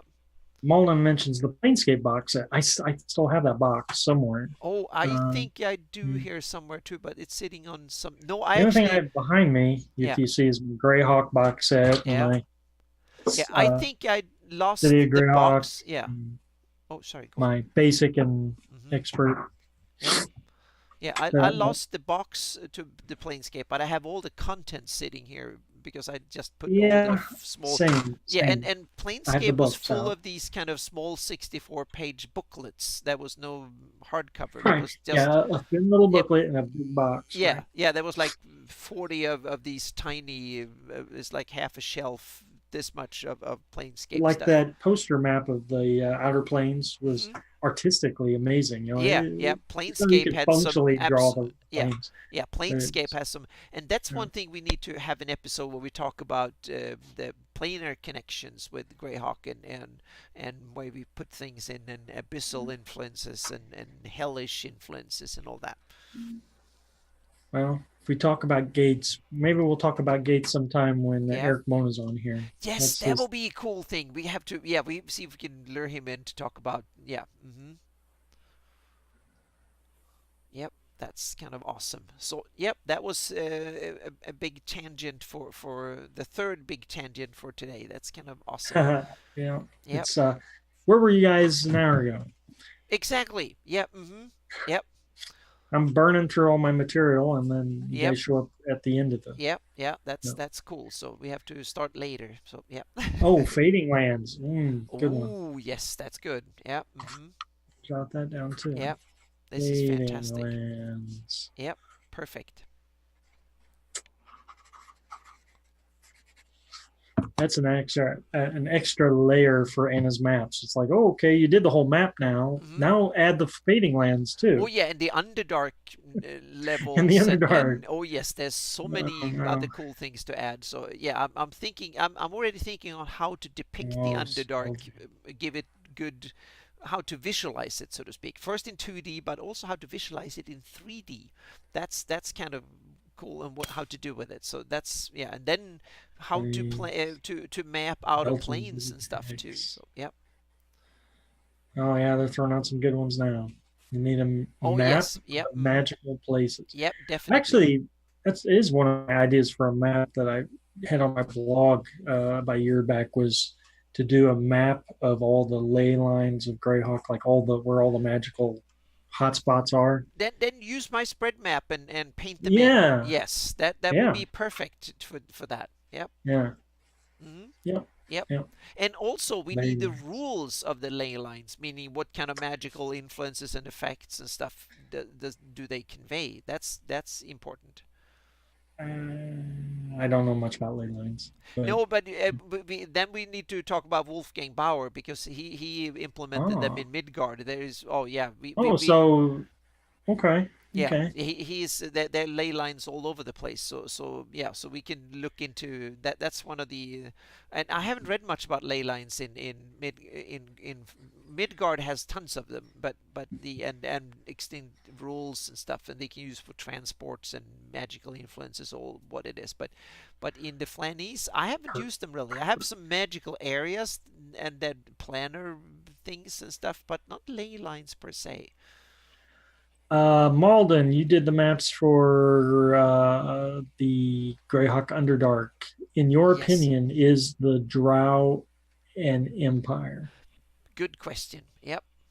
Do you think there's enough there to call it an empire?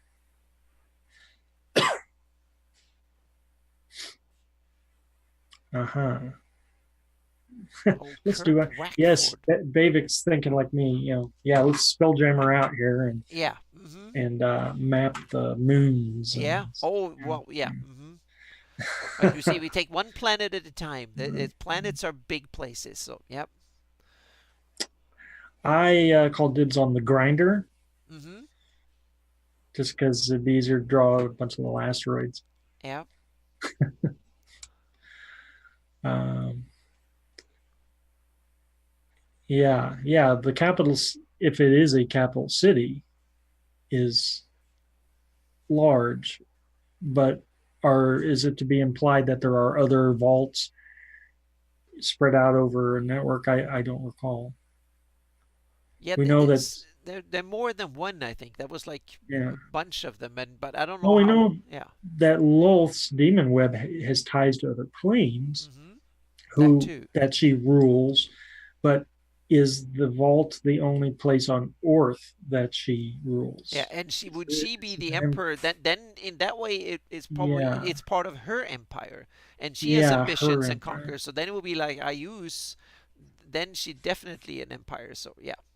Yeah, and I'd like to think that Mon says that there's a trade network. Yeah, I would like to think that Yeah. there's trade with the Duergar and the deep gnomes Mm-hmm. and Illithids. There's a whole you know underdark culture there. So yeah, if it were an empire, is it ruled by one or is it just a bunch of different races Yep. co-mingling?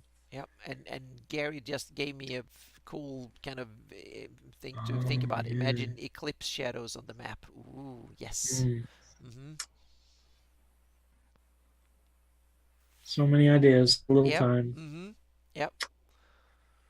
Yeah, so many cool ideas. But this, thanks to all the wonderful people in chat, we've had all lots of friends and Greyhawk experts and stuff. So this is Yeah, fantastic.